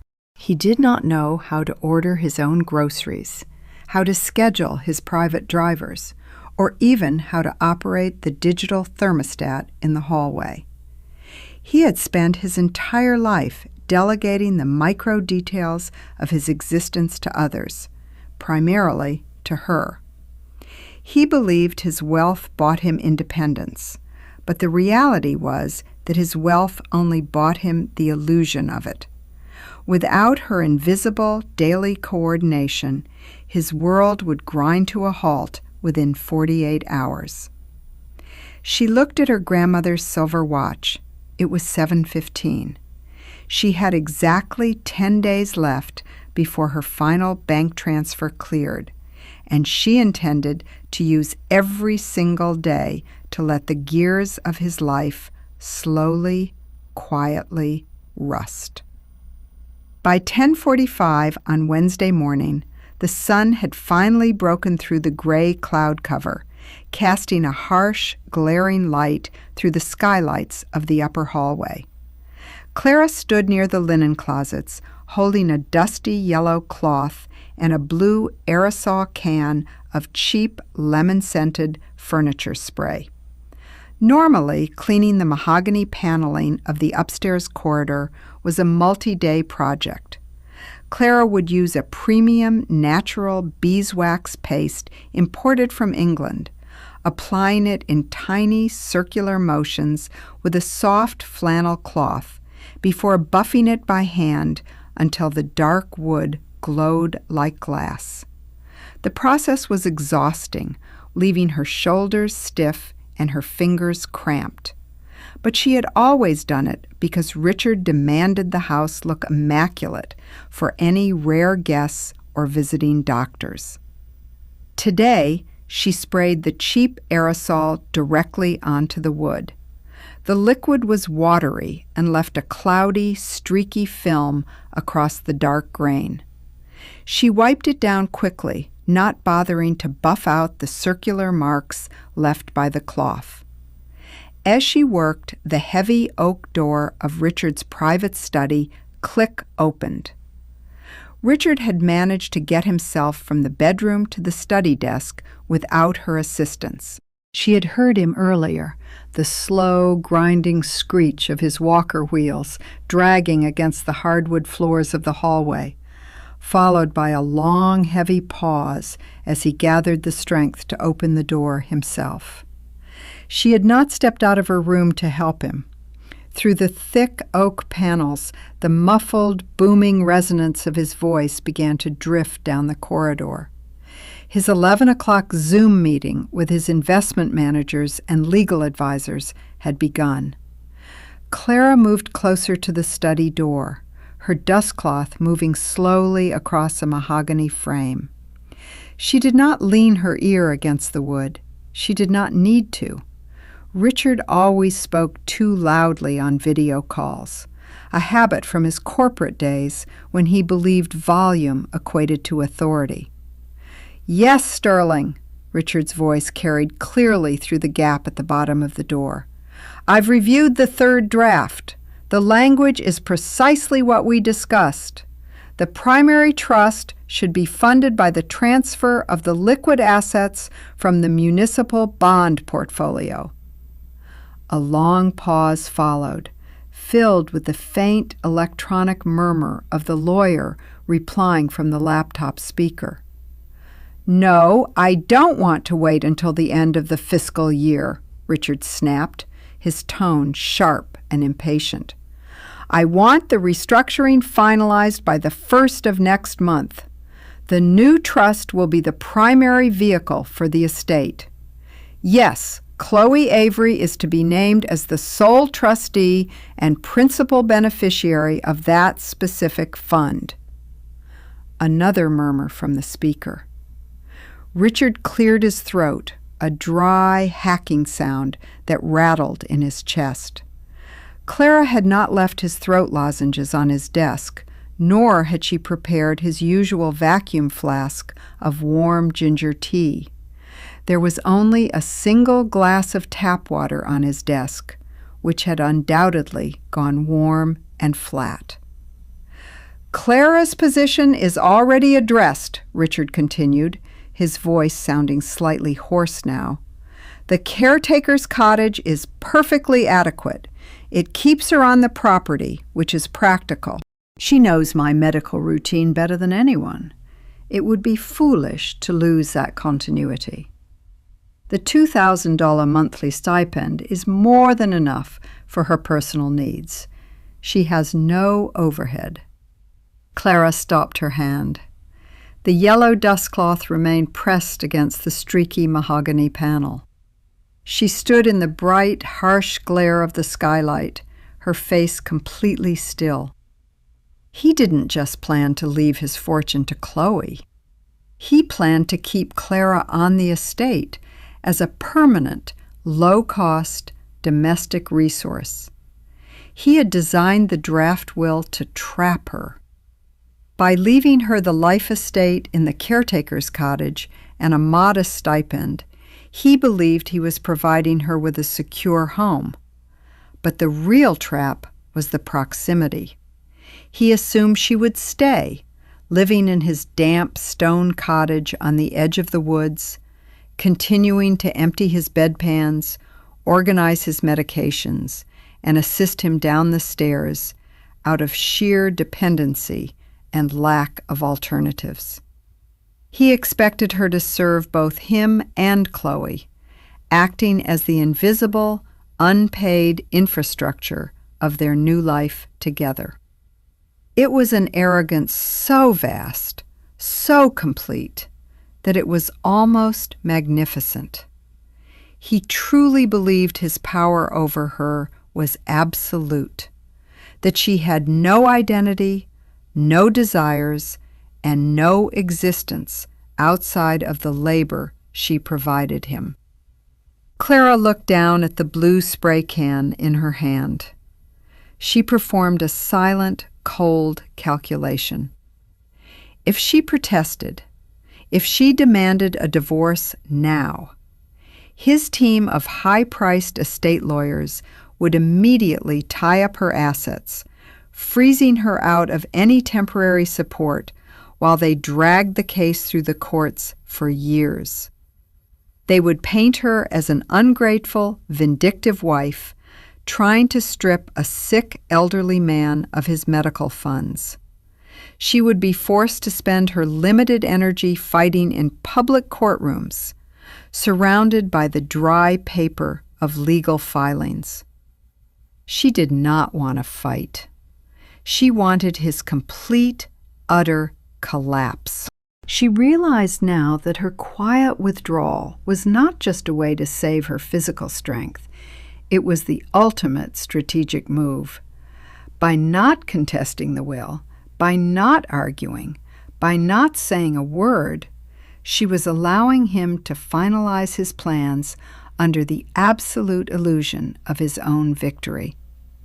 He would sign the documents. He would transfer the assets. He would secure his grand future with Chloe. And then, when everything was locked in, she would simply walk out the front door. Without her, the grand house would become a cold, unmanageable museum. Without her, the private doctors would have no coordinator. The medication refills would lapse, the bills would go unpaid, and Richard's fragile body would begin to deteriorate under the weight of his own physical helplessness. Chloe, a 26-year-old physical therapist who was accustomed to being paid for 90-minute sessions of light exercise, would suddenly find herself responsible for the 24-hour, grueling reality of an incontinent, stroke-damaged patient. The inheritance Chloe had signed up for would become a physical and emotional prison. Clara slowly lifted her dustcloth from the wood. She did not finish the paneling. She left the streaky, cloudy film exactly as it was, a dull stain on the otherwise polished hallway. Behind the closed door, Richard began to cough again, a long, dry spasm that went on for several seconds before he finally managed to take a shaky sip of his warm tap water. Clara turned her back on the study and walked down the stairs, her slippers making no sound as she moved toward the next stage of her quiet preparation. The sharp metallic ring of the front doorbell vibrated through the silent ground floor at exactly 2:15 in the afternoon. Clara was in the pantry, quietly wiping down the shelves with a damp sponge. She did not startle. She set the sponge on the edge of the shelf, dried her hands on her apron, and walked toward the front door. When she opened it, a young courier in a wet yellow rain poncho stood on the porch. The damp, chilly air of the afternoon swept into the warm foyer, carrying the smell of wet asphalt and decomposing leaves from the driveway. "Delivery for Richard Vance," the courier said, his voice flat. He held out a stiff cardboard legal envelope and a digital signature pad. Clara took the pen and signed her name on the glass screen. Her signature was a simple, practiced cursive that she had used to sign for hundreds of medical packages, bank drafts, and legal correspondence over the years. "Thank you," she said. She closed the heavy door, locking it with a quiet click. She stood in the foyer looking down at the cardboard envelope. The return address was embossed in thick navy ink. Sterling and Associates, Attorneys at Law. The label was marked with a red sticker that read, "Urgent, personal and confidential, signature required." Clara knew exactly what was inside. These were the final signature pages for the restructured estate trust and the new draft of the will. The documents that would finalize his plan to leave 90% of his assets to Chloe, while keeping Clara trapped in the caretaker's cottage as an on-call nurse. "Who was that at the door, Clara?" Richard's voice drifted down from the upstairs landing. He had moved out of his study and was standing near the banister, his walker positioned in front of him. His voice sounded thin, carrying a faint, dry wheeze. "It was a courier from Mr. Sterling's office," Clara said, her voice calm and clear as she looked up at him from the bottom of the stairs. Richard's face instantly tightened with an eager, sharp alertness. "Bring it up immediately. I've been waiting for those papers all morning. Sterling said they would be delivered by noon." Clara did not walk up the stairs. Instead, she walked over to the mahogany console table in the foyer. Normally, she would have sorted the mail immediately, slicing open the envelopes with a silver letter opener, placing the important bills in a leather folder, and highlighting the payment deadlines so Richard could review them without straining his eyes. Today, she simply laid the heavy cardboard envelope on the flat surface of the console table, right next to a dusty porcelain bowl. "I will bring it up after I finish wiping down the pantry," Clara said. Richard's hand gripped the leather handle of his walker so tightly his knuckles turned white. "Clara, I told you I want those papers now." "They are legal documents. They are extremely important. The pantry can wait." "I am nearly finished," Clara said, her voice remaining perfectly level. "It will only take a few more minutes. It is best to complete one task before starting another." She turned and walked back toward the kitchen, leaving him standing at the top of the stairs, his breath coming in short, furious puffs. In the kitchen, Clara stood by the counter and pulled her smartphone from her pocket. She opened her calendar application and looked at the grid. Today was Wednesday. The bank transfer of her $3,420 would clear by Friday morning.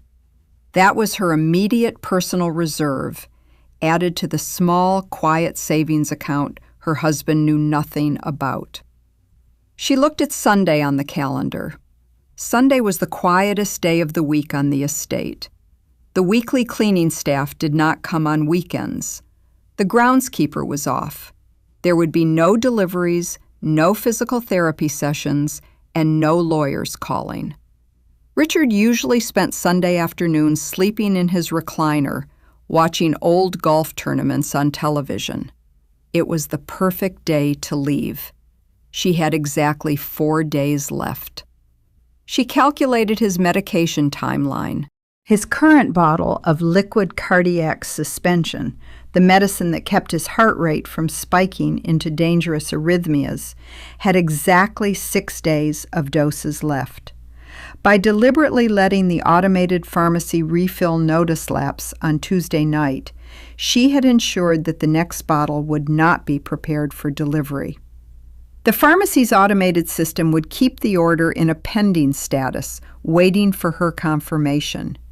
Even if Richard or Chloe realized the medication was running low by early next week, the private compounding pharmacy required 48 hours to prepare the suspension, and they did not offer weekend deliveries.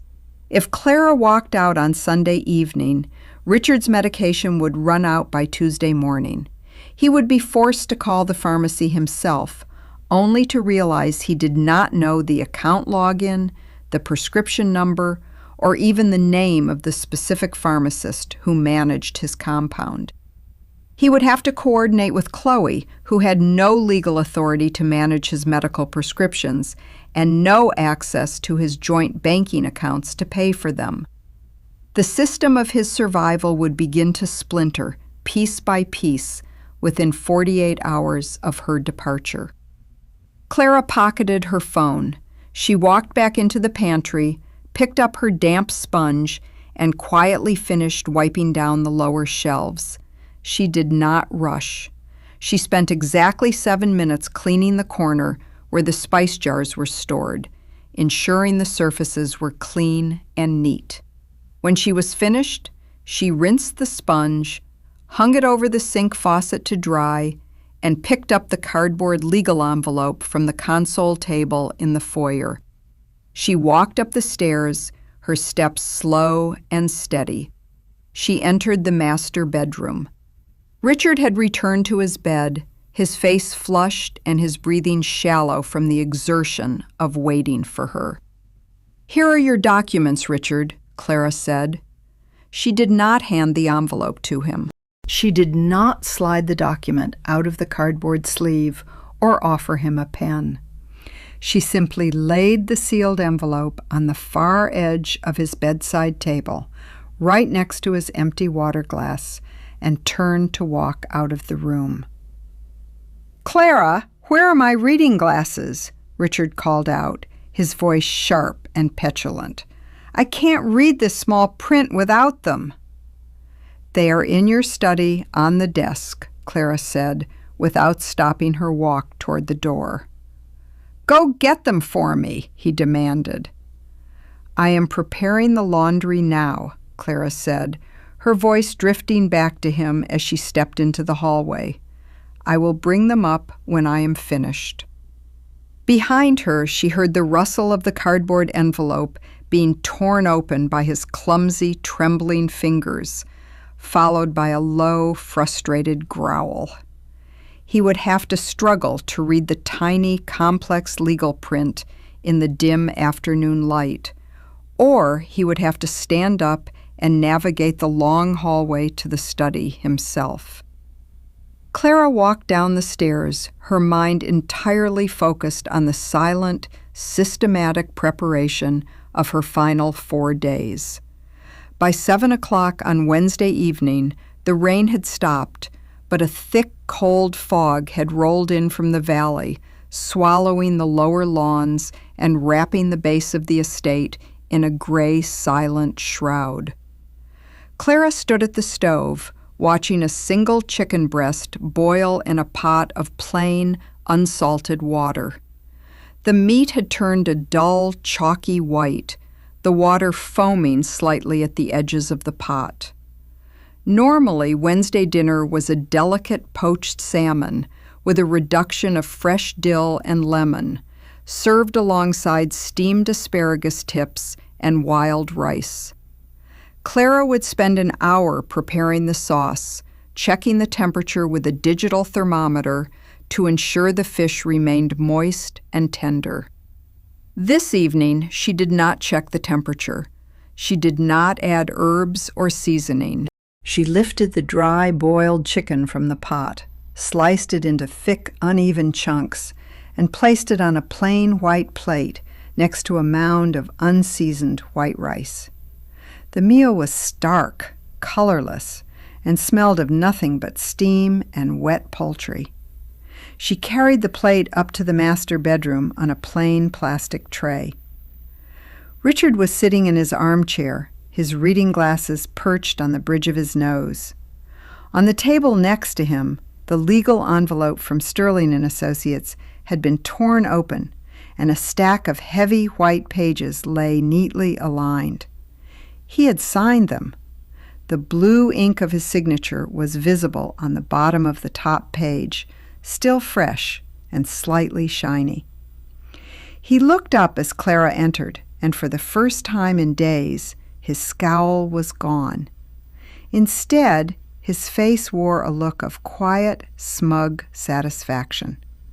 The worry that had lined his forehead since his morning physical therapy session seemed to have vanished, replaced by the smooth, condescending arrogance of a man who believed he had just successfully navigated a complex business merger. "There you are," Richard said, his voice sounding stronger, carrying a patronizing warmth that made Clara's jaw tighten slightly. "Set the tray down. I've had a very productive afternoon." Clara placed the tray on the side table, right next to the signed documents. She did not look at the papers, nor did she acknowledge the blue ink.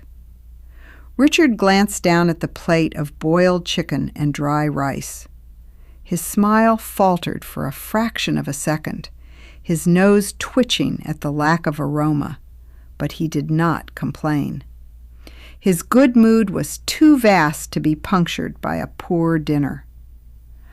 "I finalized the new estate structure with Sterling today," Richard said, leaning back into his cushions and folding his hands over his stomach. He spoke with the slow, measured tone of a benefactor delivering a grand speech. "I wanted to make sure everything was in order. You'll be pleased to know, Clara, that I've taken very good care of you in these new arrangements." Clara stood by the chair, her hands resting at her sides. She did not say a word. She simply watched him, her pale eyes reflecting the yellow light of the bedside lamp. "The caretaker's cottage is a wonderful property," Richard continued, entirely comfortable with her silence. He spoke as if he were selling her a piece of prime real estate. "It has a beautiful view of the orchard. I've instructed Sterling to allocate $24,000 a year for your upkeep, tax-free. It's a very generous arrangement. You will have plenty of time to rest there when you aren't helping me with my daily routines. It's a perfect setup for both of us. Continuity, stability, and peace of mind." He picked up his fork and jabbed a piece of the dry chicken, dipping it into the plain rice before putting it in his mouth. He chewed slowly, his expression remaining pleasant despite the tastelessness of the food. "It is very important to have everything legally locked in," Richard murmured, swallowing with a slight struggle, "especially now. A man in my position has to think about the long-term structure of his legacy." Clara looked at the signed pages. She did not feel a surge of anger at his condescension. She did not feel the urge to tell him that his generous arrangement was an insult, a transparent attempt to keep her tied to his physical needs while stripping her of the wealth she had helped him preserve. Instead, she performed a silent, rapid calculation of the legal trap he had just sprung on himself. By signing those papers and moving his primary liquid assets into the new trust for Chloe, Richard had legally relinquished his immediate personal control over those funds. The trust was structured to protect the assets from external liabilities, which meant that once the transfer was completed on Friday, Richard could not easily withdraw large lump sums without Chloe's co-signature as the primary trustee. If Clara walked out on Sunday, Richard would need to hire private duty nursing agencies immediately. Those agencies required a substantial upfront deposit, often $5,000 to $10,000, and ran a weekly billing cycle that had to be paid from his personal cash accounts, not the restricted trust. With his liquid personal accounts depleted to fund the trust, and without Clara to manage the daily wire transfers and online banking portals, Richard would find himself physically paralyzed and financially frozen at the exact same time. He would have to explain the situation to Chloe, begging her to release trust funds to pay for his medical care.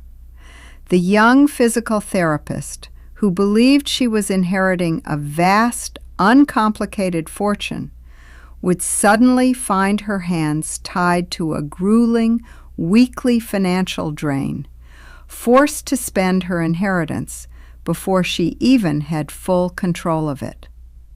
The structure Richard had built to isolate Clara had, in a single afternoon, become the very cage that would trap him. "That is very thorough of you, Richard," Clara said, her voice soft and entirely empty of sarcasm. "Of course it is," Richard preened, taking a sip of the plain tap water. "One must always plan 3 steps ahead.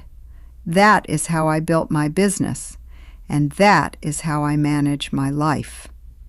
He went back to his dry chicken, chewing with a renewed vigor, completely unaware that his 3 steps ahead plan had just placed his entire existence on a direct, unalterable path toward absolute collapse. Clara picked up the empty cardboard envelope from the table, folded it in half, and walked out of the room. She carried it down to the kitchen, slid it into the recycling bin beneath the sink, and stood in the dark room, looking out at the thick, silent fog. She had exactly 3 days left, and the foundation of his ruin was already dry.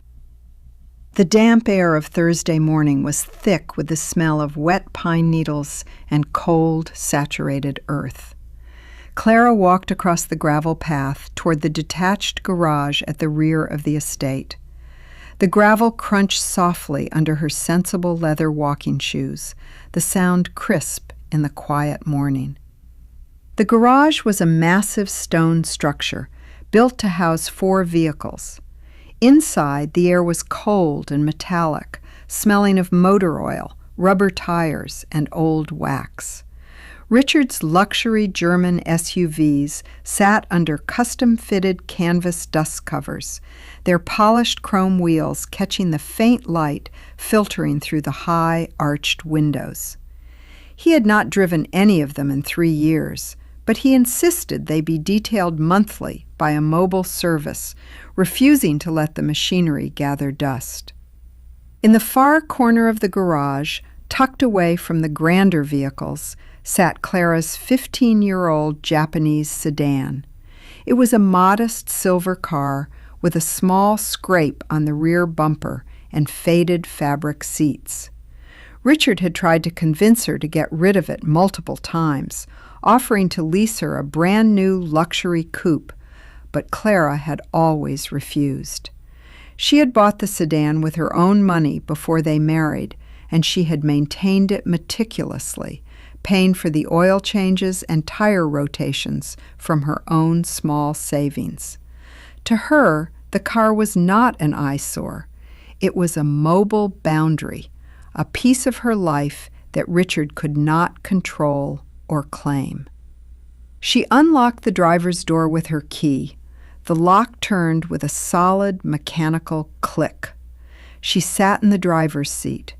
The fabric smelled of lavender sachets and old paper. She turned the key in the ignition. The engine turned over instantly, humming with a quiet, reliable vibration that rattled the small plastic pine tree hanging from the rearview mirror. Clara looked at the dashboard. The fuel gauge was resting exactly at the half-tank mark. She let the engine idle for 4 minutes, listening to the smooth, rhythmic tick of the cylinders. She calculated the physical requirements of her departure. A half-tank of fuel would get her approximately 180 miles. The drive to her sister's house in Maine was exactly 340 miles. She would need to fill the tank to the absolute brim. She would also need to stop by the local bank branch to withdraw some cash from her private savings account to cover highway tolls and emergency expenses, ensuring there was no digital paper trail of credit card charges along the interstate. She decided she would run the grocery errand this afternoon. Richard would assume she was fetching his organic produce and dietary supplements. Instead, she would quietly prepare her car for the long journey north. She turned off the engine, pulled the key from the ignition, and locked the car door. When she returned to the kitchen, the telephone on the wall was flashing with a small green light, indicating a new voicemail message. Clara pressed the play button. The voice of the receptionist from Dr. Sterling's cardiology clinic filled the quiet kitchen, sounding polite and practiced. "Hello, Mrs. Vance. This is Linda from Dr. Aris's office. We're calling to remind you of Mr. Vance's quarterly cardiovascular evaluation next Tuesday, June 23rd at 10 in the morning. Please call us back to confirm the transport arrangements and ensure his medical binder is updated. Thank you." Normally, Clara would have opened her leather planner immediately. She would have called the clinic back, confirmed the appointment, and spent the afternoon printing out Richard's daily blood pressure logs, heart rate charts, and medication schedules. She would have contacted his private driver, arranged the wheelchair-accessible van, and spent Tuesday morning physically guiding him through the clinic doors, holding his medical charts in her hands. Clara stood by the kitchen counter, her finger resting on the telephone keypad. She did not call the clinic back. She pressed the delete key. The machine gave a short, high-pitched beep as the message was erased from the digital memory. When Tuesday came, Richard would wake up expecting his van to be waiting. He would expect his medical binder to be packed. He would expect Clara to be standing by the front door with his coat. Instead, the appointment would slide by in silence. When the clinic called to ask why he had missed his vital evaluation, there would be no one to answer the phone, no one to schedule the private van, and no one to explain that his heart medication was already running dry. Clara walked over to the kitchen sink and began to wash the breakfast dishes. She used lukewarm water and a standard, unperfumed soap. She washed each plate with slow, deliberate movements, her mind operating with the cool, quiet precision of an architect. Tomorrow was Friday. Her $3,420 transfer would clear into her private account by 9 in the morning. Friday was also his physical therapy session with Chloe. Clara calculated that she must play her role perfectly for the next 24 hours. She would press his blue shirt again. She would prepare his afternoon tea. She would let Richard believe that his smug lecture about the caretaker's cottage had succeeded in keeping her quiet and compliant. She would let him gloat. She would let him feel the absolute security of his victory. The larger his illusion of control, the more complete his paralyzing confusion would be when he woke up on Monday morning to find the house entirely empty, his medications gone, and the kitchen silent. Clara dried her hands on a clean dish towel.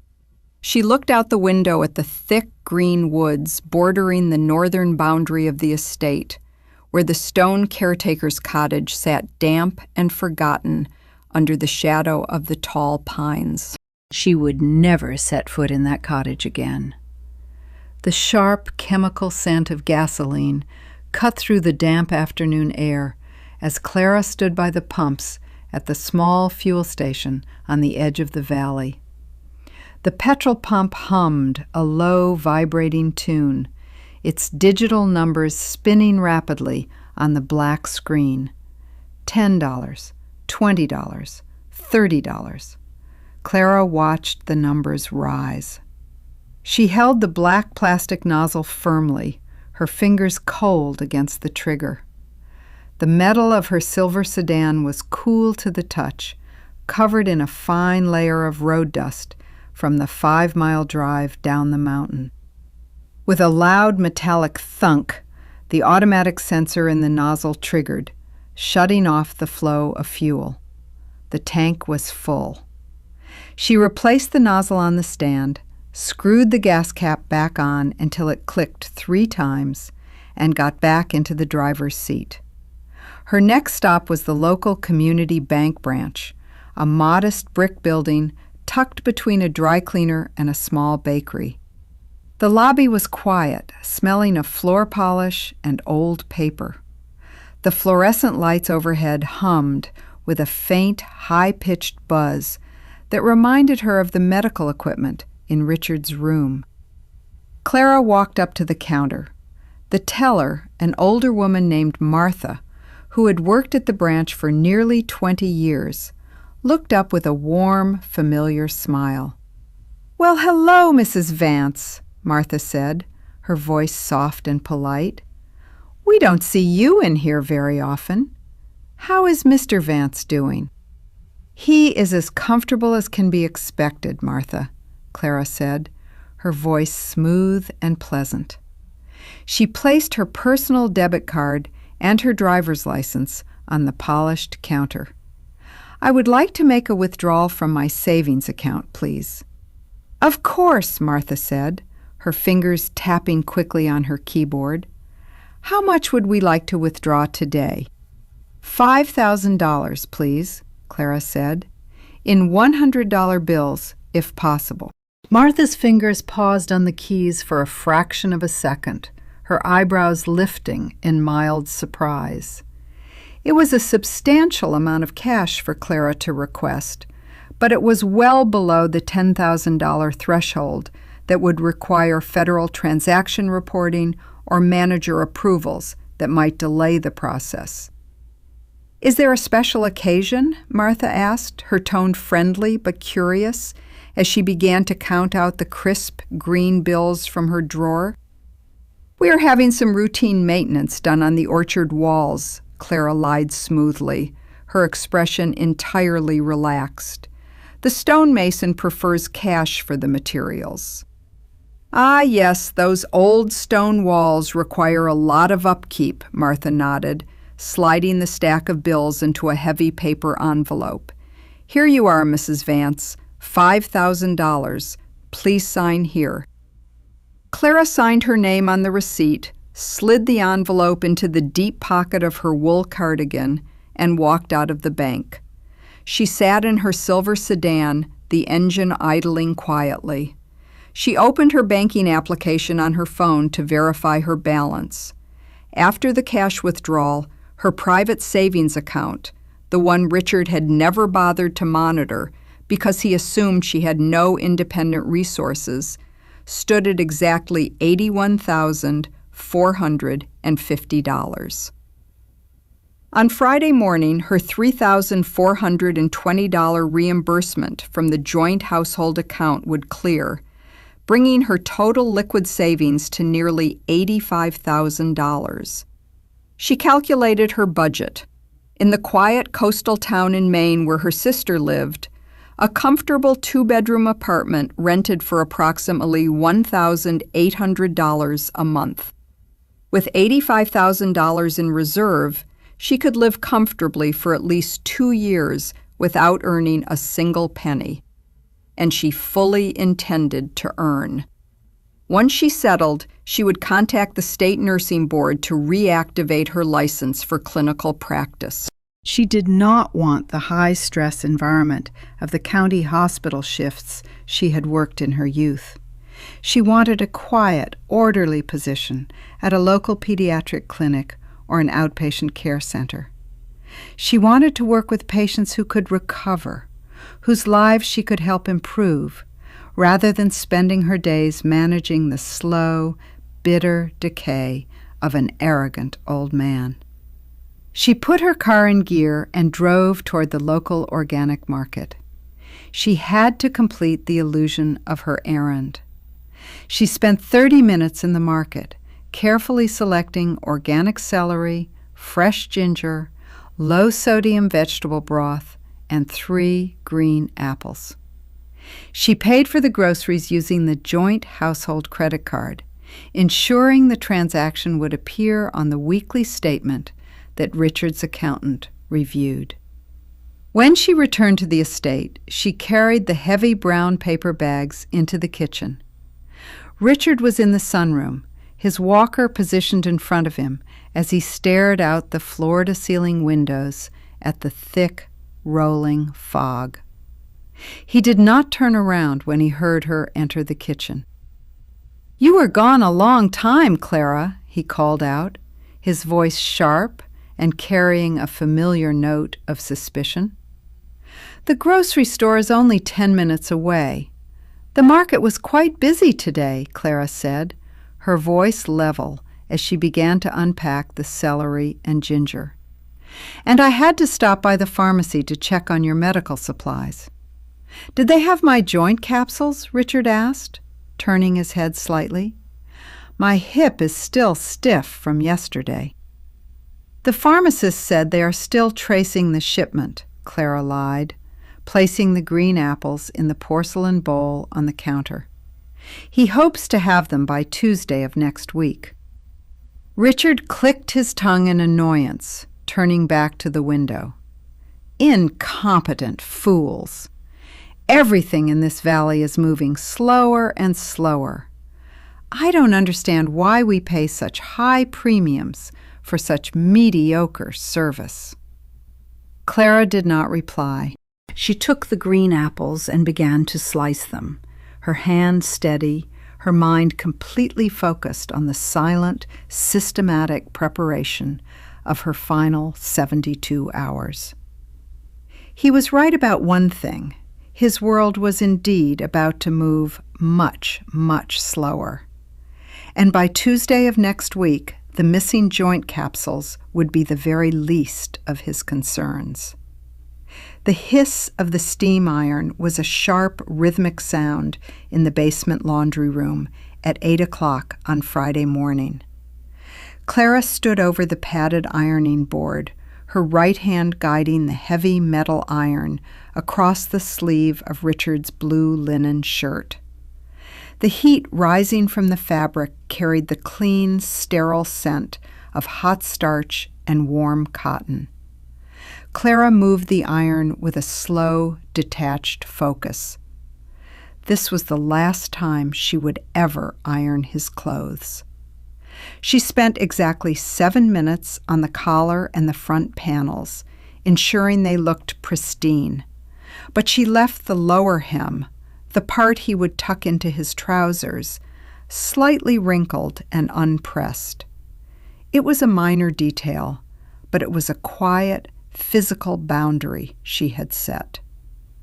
Her phone, sitting on the corner of the folding table, gave a soft, high-pitched chime.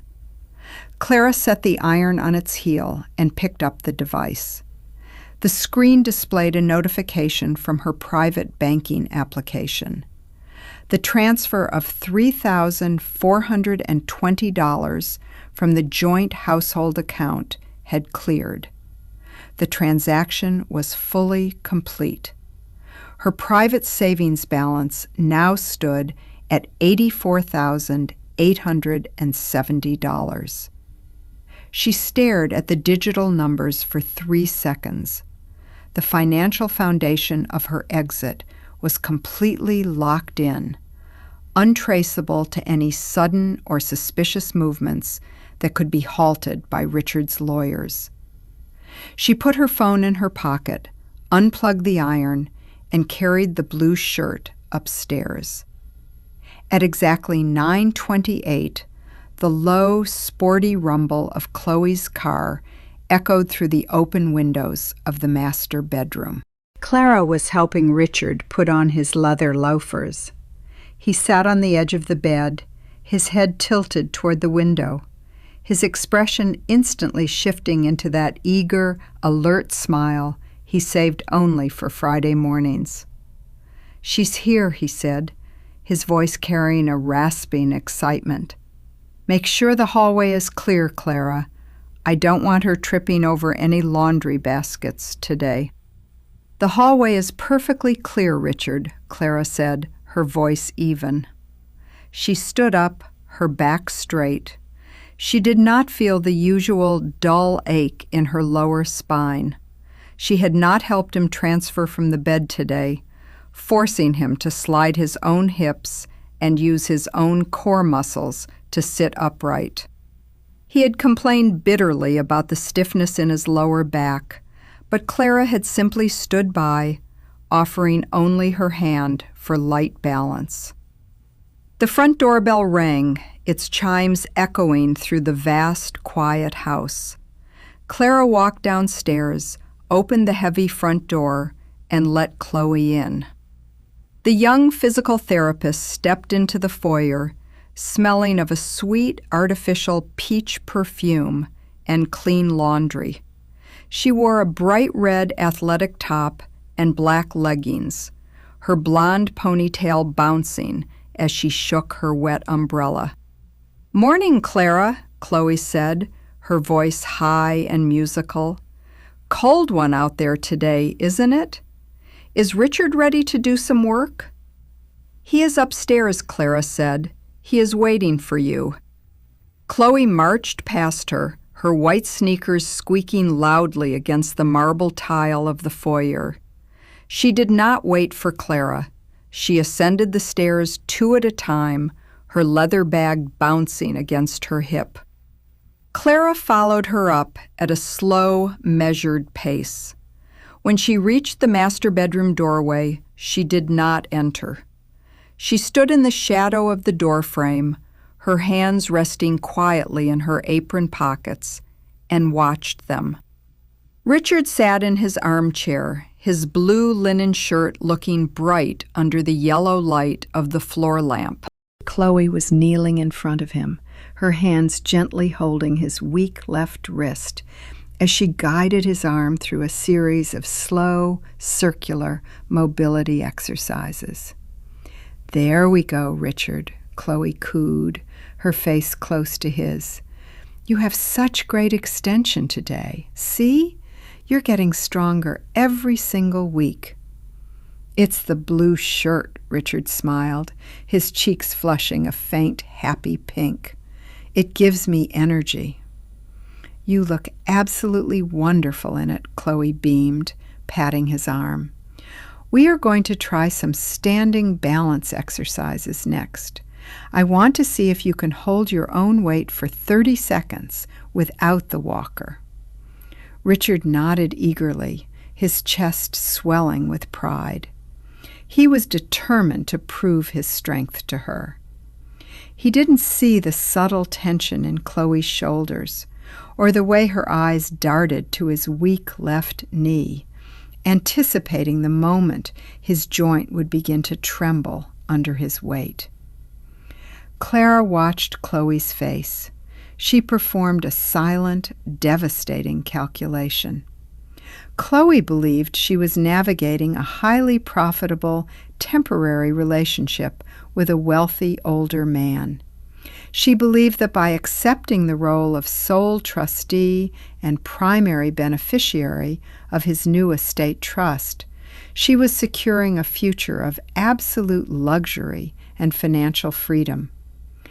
But Chloe had never seen Richard at 3 o'clock on a Tuesday morning.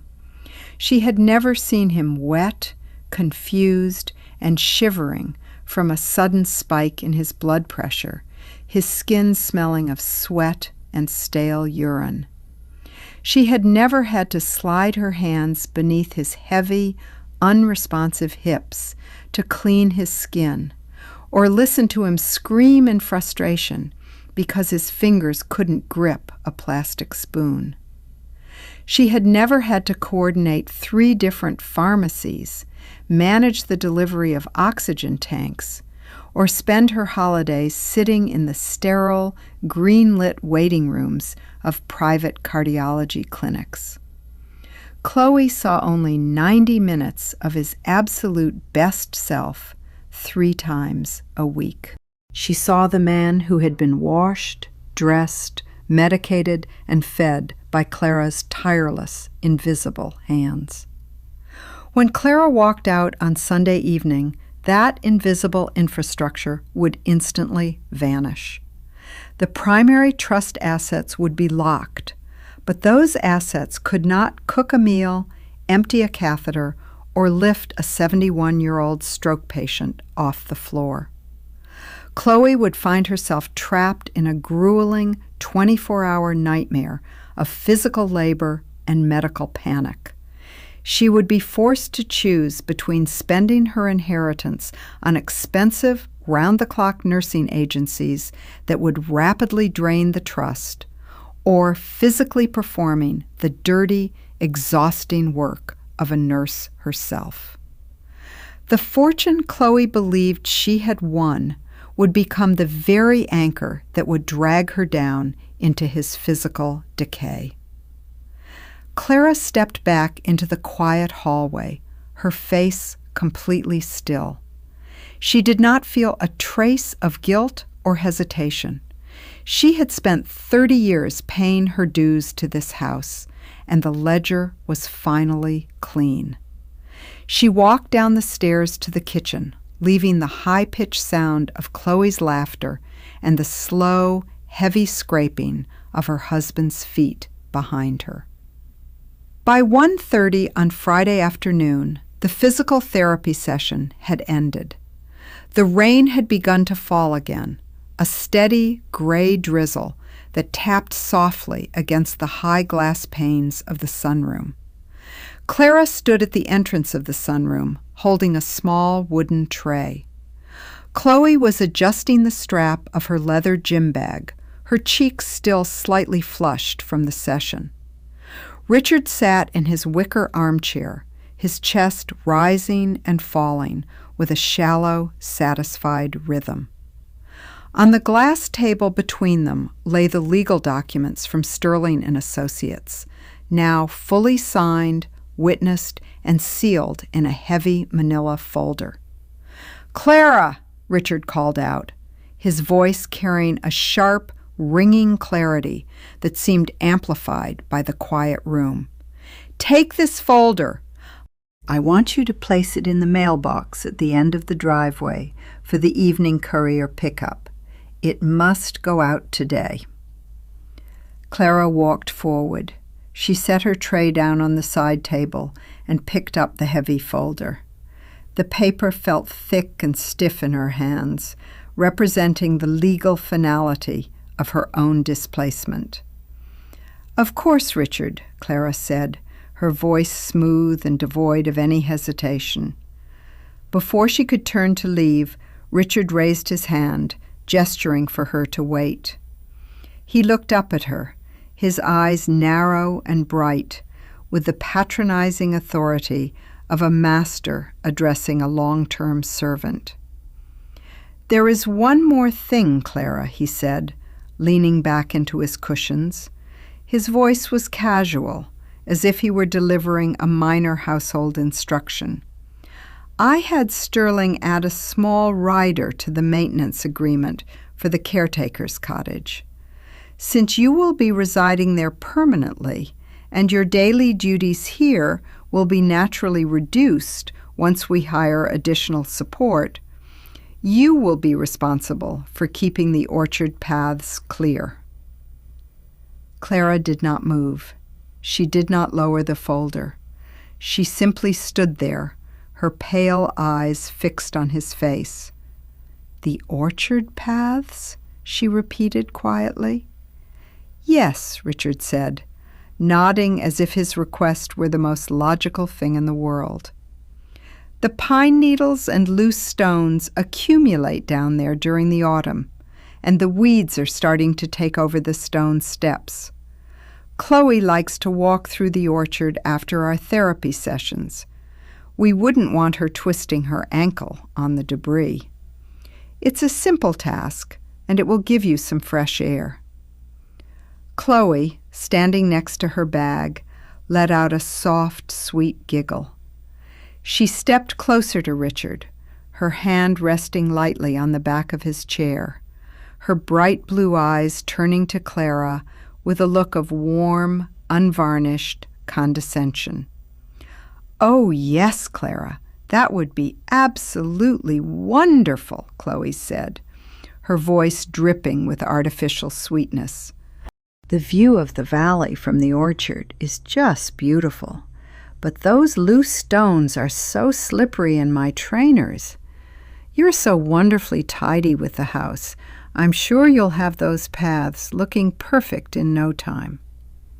Richard smiled up at Chloe, his fingers lightly tapping her wrist in a gesture of shared, intimate understanding.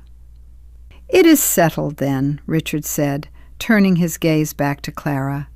He spoke with the complete, unbothered certainty of a man who believed his word was law, a man who had successfully negotiated yet another favorable contract. "Just ensure you rake them at least once a week, especially after the rain." Clara stood in the quiet sunroom, the heavy folder pressed against her ribs. She looked at Richard, the husband she had cared for through 30 years of corporate stress, high blood pressure, and a debilitating stroke. She looked at Chloe, the 26-year-old physical therapist who was standing in Clara's house, wearing Clara's husband's favor and casually ordering Clara to clear the paths for her afternoon walks. The final line had been crossed. It was no longer a quiet background betrayal of drafted wills and legal restructuring. It was a direct, smiling assertion of complete ownership. They did not just want her out of the main house. They wanted her to remain on the property as their personal estate laborer, a silent ghost who cleared the stones from their path so they could enjoy the fruits of her lifetime of care without having to look at her hands. They viewed her very existence as a natural resource, like the water from the well, to be pumped until it ran dry and then abandoned. Clara did not feel a rush of blood to her head. She did not feel the tray in her hand tremble. Her mind was a cold, silent room, entirely isolated from the heat of their arrogance. "I understand," Clara said, her voice remarkably soft and polite. "I will ensure the paths are dealt with." "Thank you, Clara," Chloe beamed, entirely unaware of the absolute finality in Clara's tone. "You're always so reliable." Clara turned and walked out of the sunroom, her slippers making no sound against the polished floor. She walked down the long, quiet hallway to the front foyer, carrying the signed documents in her hand. She did not walk to the mailbox at the end of the driveway. Instead, she walked to the hall closet, opened her canvas suitcase, and slid the manila folder beneath her grandmother's silver pocket watch. If the courier did not pick up the signed documents today, the legal transfer of his liquid assets into the new trust would be delayed.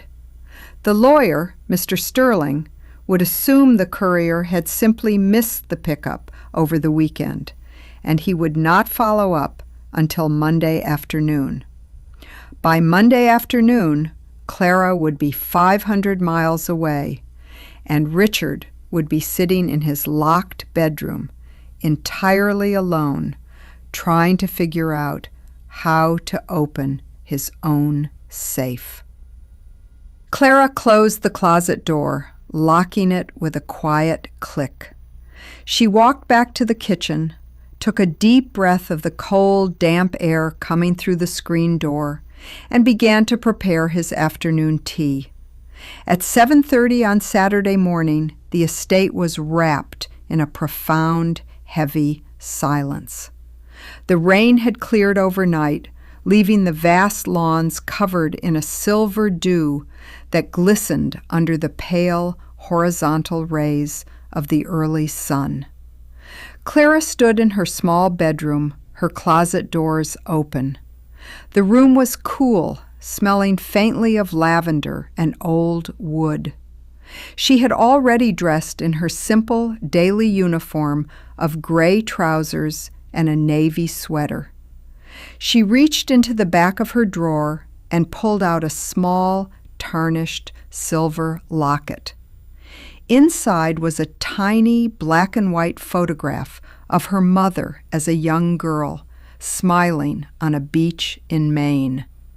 This was one of the very few personal belongings she had brought into the Vance estate 30 years ago. She did not packing her designer clothes, her expensive shoes, or the silk blouses Richard had purchased for her to wear during their annual trips to the city.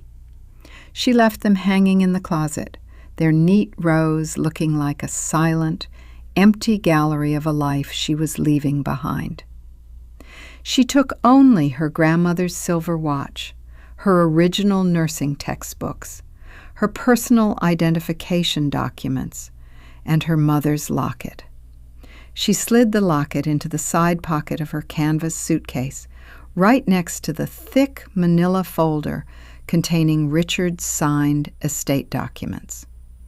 The weight of the suitcase, when she lifted it, was modest. She could easily carry it down the back stairs in a single trip without straining her back or making enough noise to alert her husband. She closed her closet door, ensuring it clicked shut, and walked down the hallway to the master suite. Richard was sitting in his bed, his head propped up by the pillows. The television news was broadcasting in the background, but the volume was low. He looked relaxed, the lingering tension in his jaw from the previous days having completely disappeared. "Did the courier pick up the sterling folder yesterday, Clara?" Richard asked as she entered the room, his voice carrying a calm, self-satisfied tone. "I want to make sure Sterling has those signed pages on his desk first thing Monday morning." "The folder is fully taken care of, Richard," Clara said smoothly. Her voice was level, her face completely empty of any hesitation. She did not look at him as she set his morning tray on the bedside table. "Good," Richard murmured, leaning forward to inspect his breakfast. "I want the asset transfer to the primary trust completed without any delays. Once those signatures are logged, the restructure is legally binding. It's a weight off my shoulders, to be honest." He picked up his spoon and dipped it into his oatmeal. Today, the oatmeal was slightly warmer than the gray paste she had served him on Wednesday, but it still lacked the fresh berries and the almond milk he preferred. He did not complain. His mind was entirely focused on the absolute security of his victory. "Sterling will finalize the deed for the caretaker's cottage by the end of next week," Richard said, swallowing his food with a slow, heavy chew. "You can start moving your personal things down there next Saturday. I've already instructed the groundskeeper to clear out the old garden tools from the cellar so you have some extra storage space." "That is very considerate of you, Richard," Clara said quietly. "Of course," Richard nodded, his tone patronizingly warm. "I want to make sure you are settled comfortably. It's a very peaceful spot. You will have all the privacy you want down there." Clara stood by the bed, her hands resting at her sides. She looked at him. She looked at the small, dark blue veins tracing across his temple, the thinness of his gray hair, and the slight tremor in his right hand as he lifted the glass of lukewarm water.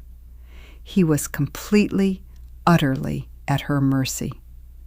If she were to tell him right now that the signed folder was sitting in her suitcase, that his asset transfer would never clear, and that she was leaving him on Sunday evening, his blood pressure would spike into a dangerous hypertensive crisis within minutes. He would scream. He would try to reach for the phone, and his weak left side would collapse under the weight of his own panic. But Clara felt no desire to shock him.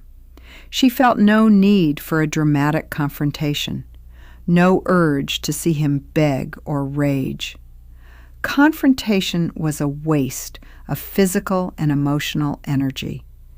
It required her to engage with his anger, to defend her choices, and to remain a participant in his theater.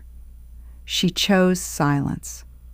Her silence was not a weakness, it was a wall. She calculated her timeline.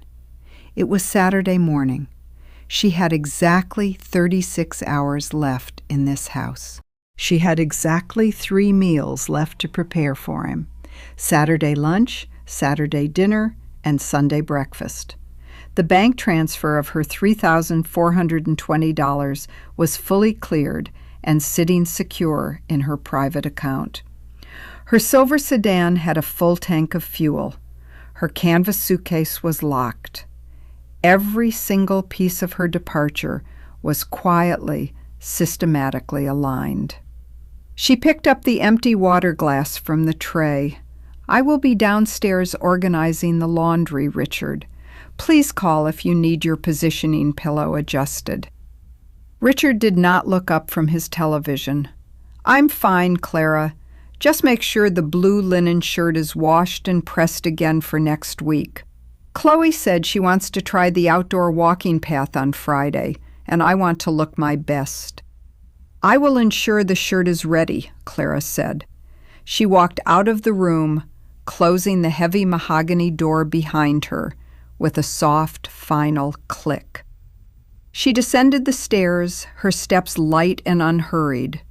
The house around her felt vast and cold, a massive stone monument to a man who believed his wealth could buy a lifetime of free, unquestioning devotion.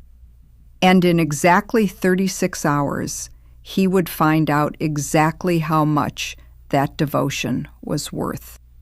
The rhythmic, mechanical puff of the oxygen concentrator was a steady, heavy heartbeat in the master bedroom at 9 o'clock on Saturday night.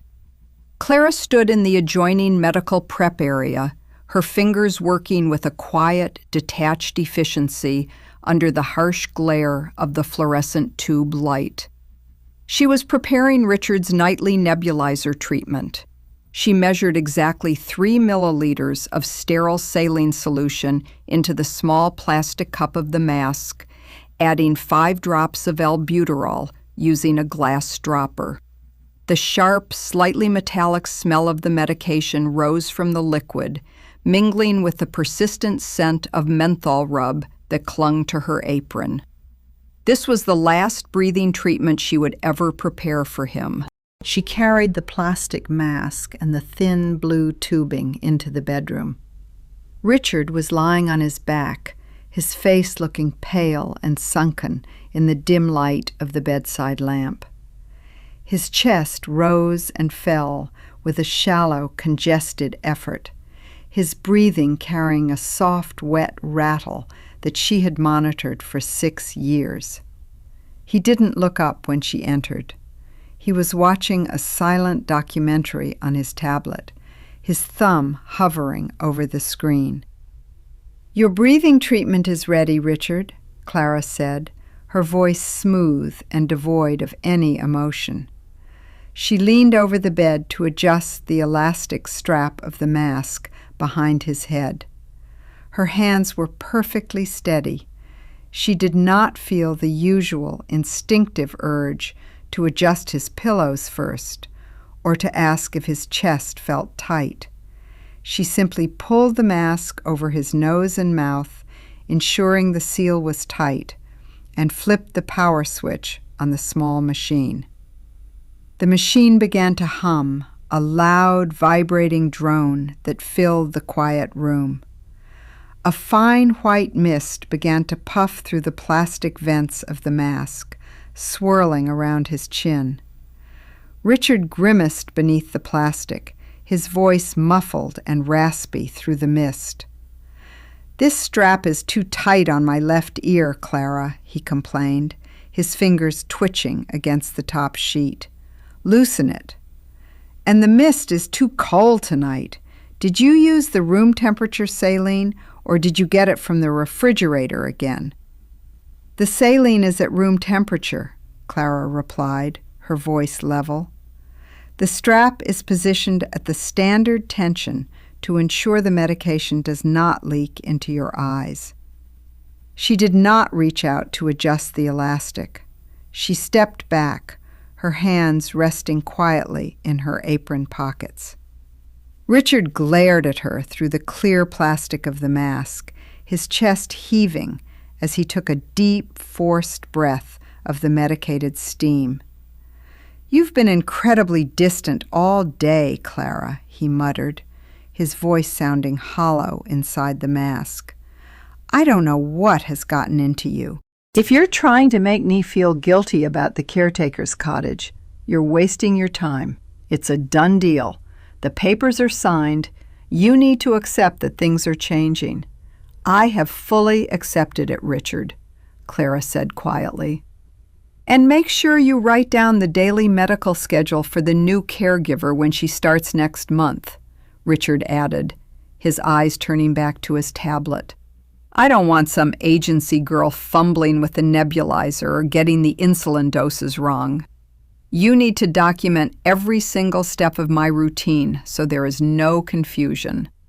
"The schedule is already fully documented," Clara said, her voice soft and entirely empty of heat. "Every step is clearly written." "Good," Richard murmured, closing his eyes as the medicine began to open his airways. "I want things run professionally. No mistakes." Clara stood by the bed for another 3 minutes, watching the white mist slowly dissipate into the dark bedroom. She looked at him, the man who believed he had successfully structured her future, entirely unaware that the schedule she had prepared was not for a next-month agency nurse, but for Chloe, and that it would be found tomorrow evening. She turned and walked out of the bedroom, leaving the loud hum of the machine behind. She walked down to the kitchen, turning on the single warm light over the center island. On the clean granite surface sat a heavy black leather clipboard. Clara picked it up and flipped through the pages. This was her masterpiece, the master nursing schedule she had developed and executed over 6 years of 24-hour care. It was a terrifying, exhausting ledger of human decay. The schedule listed 24 distinct daily events, color-coded and broken down by the minute. 7 a.m., insulin injection, blood glucose test, warm water wash. 8 a.m., blood pressure check, heart rate log, steel-cut oats, 3 pills. 9:30 a.m., physical therapy transfer, water intake log. 11 a.m., range of motion exercises, dry toast, joint capsules.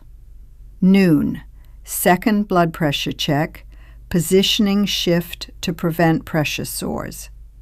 2 p.m., pulmonary therapy, clear fluids, catheter check. 4 p.m., standing balance, cognitive exercises, light snack. 7 p.m., evening insulin, third blood pressure check, soft dinner, 4 pills. 9 p.m., nebulizer treatment, lateral positioning, back wedges. Midnight, 3 a.m., and 5 a.m., shifting weight, fluid checks, throat clearing. To a professional medical agency, this ledger represented a 3-shift, multi-nurse workload that would cost upwards of $15,000 a month.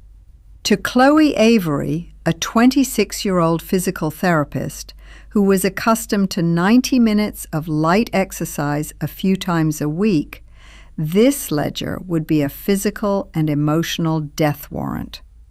Clara took a black pen and wrote a single, clear note on the very first page of the clipboard, addressed directly to the young therapist. Chloe, Richard's signed estate trust and will are located in the hall closet. Below is the exact, non-negotiable daily schedule required to keep him alive. Since you are now the sole trustee and principal beneficiary of his estate, the physical and financial responsibility of this care is entirely yours. Do not miss the Tuesday cardiology appointment. The van is not scheduled. Clara. She laid the pen across the clipboard. She did not feel a trace of anger. She did not feel the urge to scream or to demand validation. Her metabolic restraint was complete. She had simply, quietly withdrawn her invisible labor, leaving behind only the cold, unyielding weight of the reality they had chosen. She turned off the kitchen light, leaving the black clipboard sitting on the counter in the quiet darkness, and walked up the stairs to her room to sleep her final night under his roof. The early morning sun on Sunday, June 21st, broke through the high pine trees of the eastern ridge, casting long golden fingers of light across the damp lawns of the Vance estate. The world was completely still, the air sweet with the scent of dew-covered grass and wild honeysuckle. Clara stood in the kitchen at 6:30, holding her grandmother's silver pocket watch. She wound it slowly, the small mechanical clicks sounding incredibly crisp in the quiet house. This was her final morning. She did not prepare the instant oatmeal. She did not heat the milk. Instead, she quietly walked up the grand staircase, carrying only her small canvas suitcase in her right hand. Her movements were smooth, deliberate, and entirely silent. She had lived in this house for 30 years, and she knew exactly which oak floorboards would remain quiet under her weight. She descended the back service stairs, bypassed the grand foyer, and walked out through the heavy wooden side door. The cold morning air hit her face, crisp and sharp, smelling of pine and freedom. She walked down the gravel path to the detached garage. She opened the trunk of her 15-year-old silver sedan, placed her canvas suitcase inside, and closed the lid with a soft, solid thud. She walked back into the house one last time, entering the kitchen through the pantry door. On the polished granite kitchen island sat the heavy black leather clipboard containing his 24-hour medical schedule. Next to it, Clara placed the cardboard legal envelope from Sterling and Associates. She had pulled the signed trust and will documents out of her suitcase, leaving them stacked neatly beneath the clipboard. She had not mailed them. By keeping them in the house, she ensured the legal restructuring of his assets was frozen, left completely unprocessed over the weekend. She placed her house keys on top of the legal papers, the metal keys making a small, clean clink against the dry paper. She walked out the door, got into her silver sedan, and started the engine. The car purred with a reliable, quiet hum. Clara put the car in gear and slowly drove down the long gravel driveway. As the iron gates of the estate slid open, she did not look back in the rearview mirror. She did not feel a sudden rush of sadness, nor did she feel the sting of regret. Her mind was a perfectly still lake, reflecting only the bright blue sky ahead. At 9 o'clock on Monday morning, the trap snapped shut. The master bedroom of the Vance estate was freezing. The central heating unit had automatically lowered the temperature to 65 degrees, and there was no one downstairs to override the digital thermostat. Richard woke up with a sharp, burning pain in his left hip. He tried to swing his legs over the side of the bed, but his lower body was completely stiff, his muscles locked tight from lying in the same lateral position for over 30 hours. His tongue felt dry and thick in his mouth, his throat raw from the lack of his morning warm water. "Clara!" he rasped, his voice thin and hollow in the cold room. "Clara! Bring my positioning pillows! Clara!" Only the empty, echoing silence of the massive house answered him. He waited for 10 minutes, his anger rising, hot and petulant. He clutched the edge of the sheet with his right hand and managed to pull his smartphone from the nightstand. His fingers trembled as he dialed Clara's number. The call went straight to voicemail. Furious, Richard dialed Chloe's number. "Chloe!" he gasped when she answered, his chest heaving with exertion. "Clara has vanished. She's locked herself in her room or left the property. I am stuck in bed. My hip is locked. I need you to come over immediately. I can't move." "Richard, calm down," Chloe said, her voice sounding startled over the speaker. "I'm on my way. I'll be there in 20 minutes.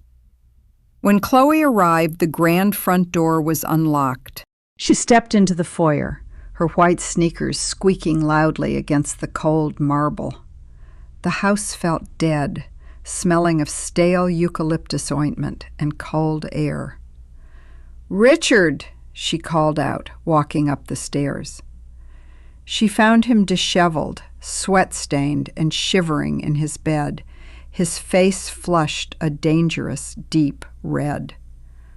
"Where is Clara?" Chloe asked, her bright, bubbly demeanor completely gone as she looked at the pale, helpless man lying in the rumpled sheets. "I don't know," Richard snarled, his voice cracking. "She left her keys downstairs. Go to the kitchen and get my cardiac suspension and some warm water. I need my medication immediately. My heart is racing."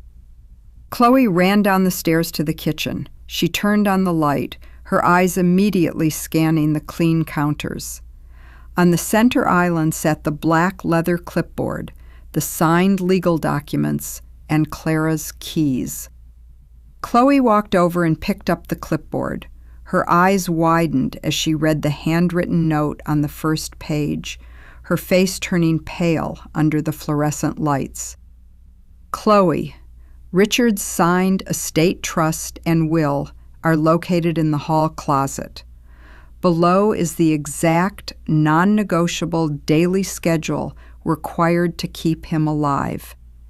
Since you are now the sole trustee and principal beneficiary of his estate, the physical and financial responsibility of this care is entirely yours. Do not miss the Tuesday cardiology appointment. The van is not scheduled. Clara." Chloe's fingers trembled as she flipped past the note, her eyes scanning the 24-hour care ledger. 7 a.m., insulin injection. 8 a.m., blood pressure check, heart rate log, steel-cut oats, 3 pills. Noon, positioning shift. 7 p.m., evening insulin, blood pressure check, 4 pills. Midnight, 3 a.m. and 5 a.m., shifting weight, fluid checks. The sheet went on and on, a grueling, infinite list of physical labor, biological management, and medical isolation. Chloe looked down at the signed legal documents beneath the clipboard. She realized with a sudden, paralyzing horror that because the papers had never been processed by the attorney over the weekend, the trust was frozen in a legal limbo. She could not access the liquid assets to pay for a private nursing agency without months of court petitions. Yet she was now the only person legally responsible for the physical survival of a stroke-damaged man who could not feed himself. The grand, wealthy inheritance she believed she had won had instantly transformed into a cold, unbreakable prison. Chloe stood in the silent, freezing kitchen, holding the clipboard like a heavy lead weight, as Richard's raspy, demanding screams echoed down from the upstairs landing, calling for the care she did not know how to give. 500 miles to the north, the morning sun was rising over the rugged, wild coastline of Maine. The air was cold and clean, carrying the sharp, salty scent of the Atlantic Ocean and the rich, earthy smell of wet pine needles. Clara's silver sedan hummed quietly as she pulled into the gravel driveway of a small, white, cedar-shingled cottage overlooking the cove. She turned off the ignition, pulled the key from the clutch, and sat in the quiet car for a moment. She looked out at the ocean. The water was a brilliant, sparkling blue, the white waves crashing gently against the dark granite rocks below. Her sister was standing on the porch of the main house, holding 2 steaming mugs of tea, a warm wool blanket draped over her shoulders. Clara opened her car door. She stepped out, her feet solid on the cold gravel. She took a deep, full breath of the sea air, feeling her lungs expand, feeling the cool wind blow against her skin. For the first time in 30 years, her shoulders did not carry the weight of another person's survival. For the first time in 30 years, her time, her energy, and her life belonged entirely to her. A soft, peaceful smile spread across her face, smoothing away the decades of quiet exhaustion. She was finally, beautifully free. If this story reminded you that love and care should never be treated as a free, endless resource to be exploited, you are not alone. So many people give everything they have to those who take them for granted, only to realize that their dignity is the most valuable thing they possess. What would you have done in Clara's position? Would you have stayed to live in the caretaker's cottage? Or would you have walked out exactly as she did, leaving the cold reality of their choices behind? Please share your thoughts and personal caregiving stories in the comments below. We love reading your reflections on family, justice, and the courage it takes to start over. If you enjoy meaningful, long-form family dramas that explore the deep truths of love, betrayal, resilience, and second chances, please consider subscribing to our channel and turning on notifications. By subscribing, you help us bring more stories of quiet strength and triumph to viewers who believe in the power of truth. In the end, the most beautiful wealth is not the fortune we accumulate in high-walled estates, but the quiet, unshakable freedom we finally choose for ourselves.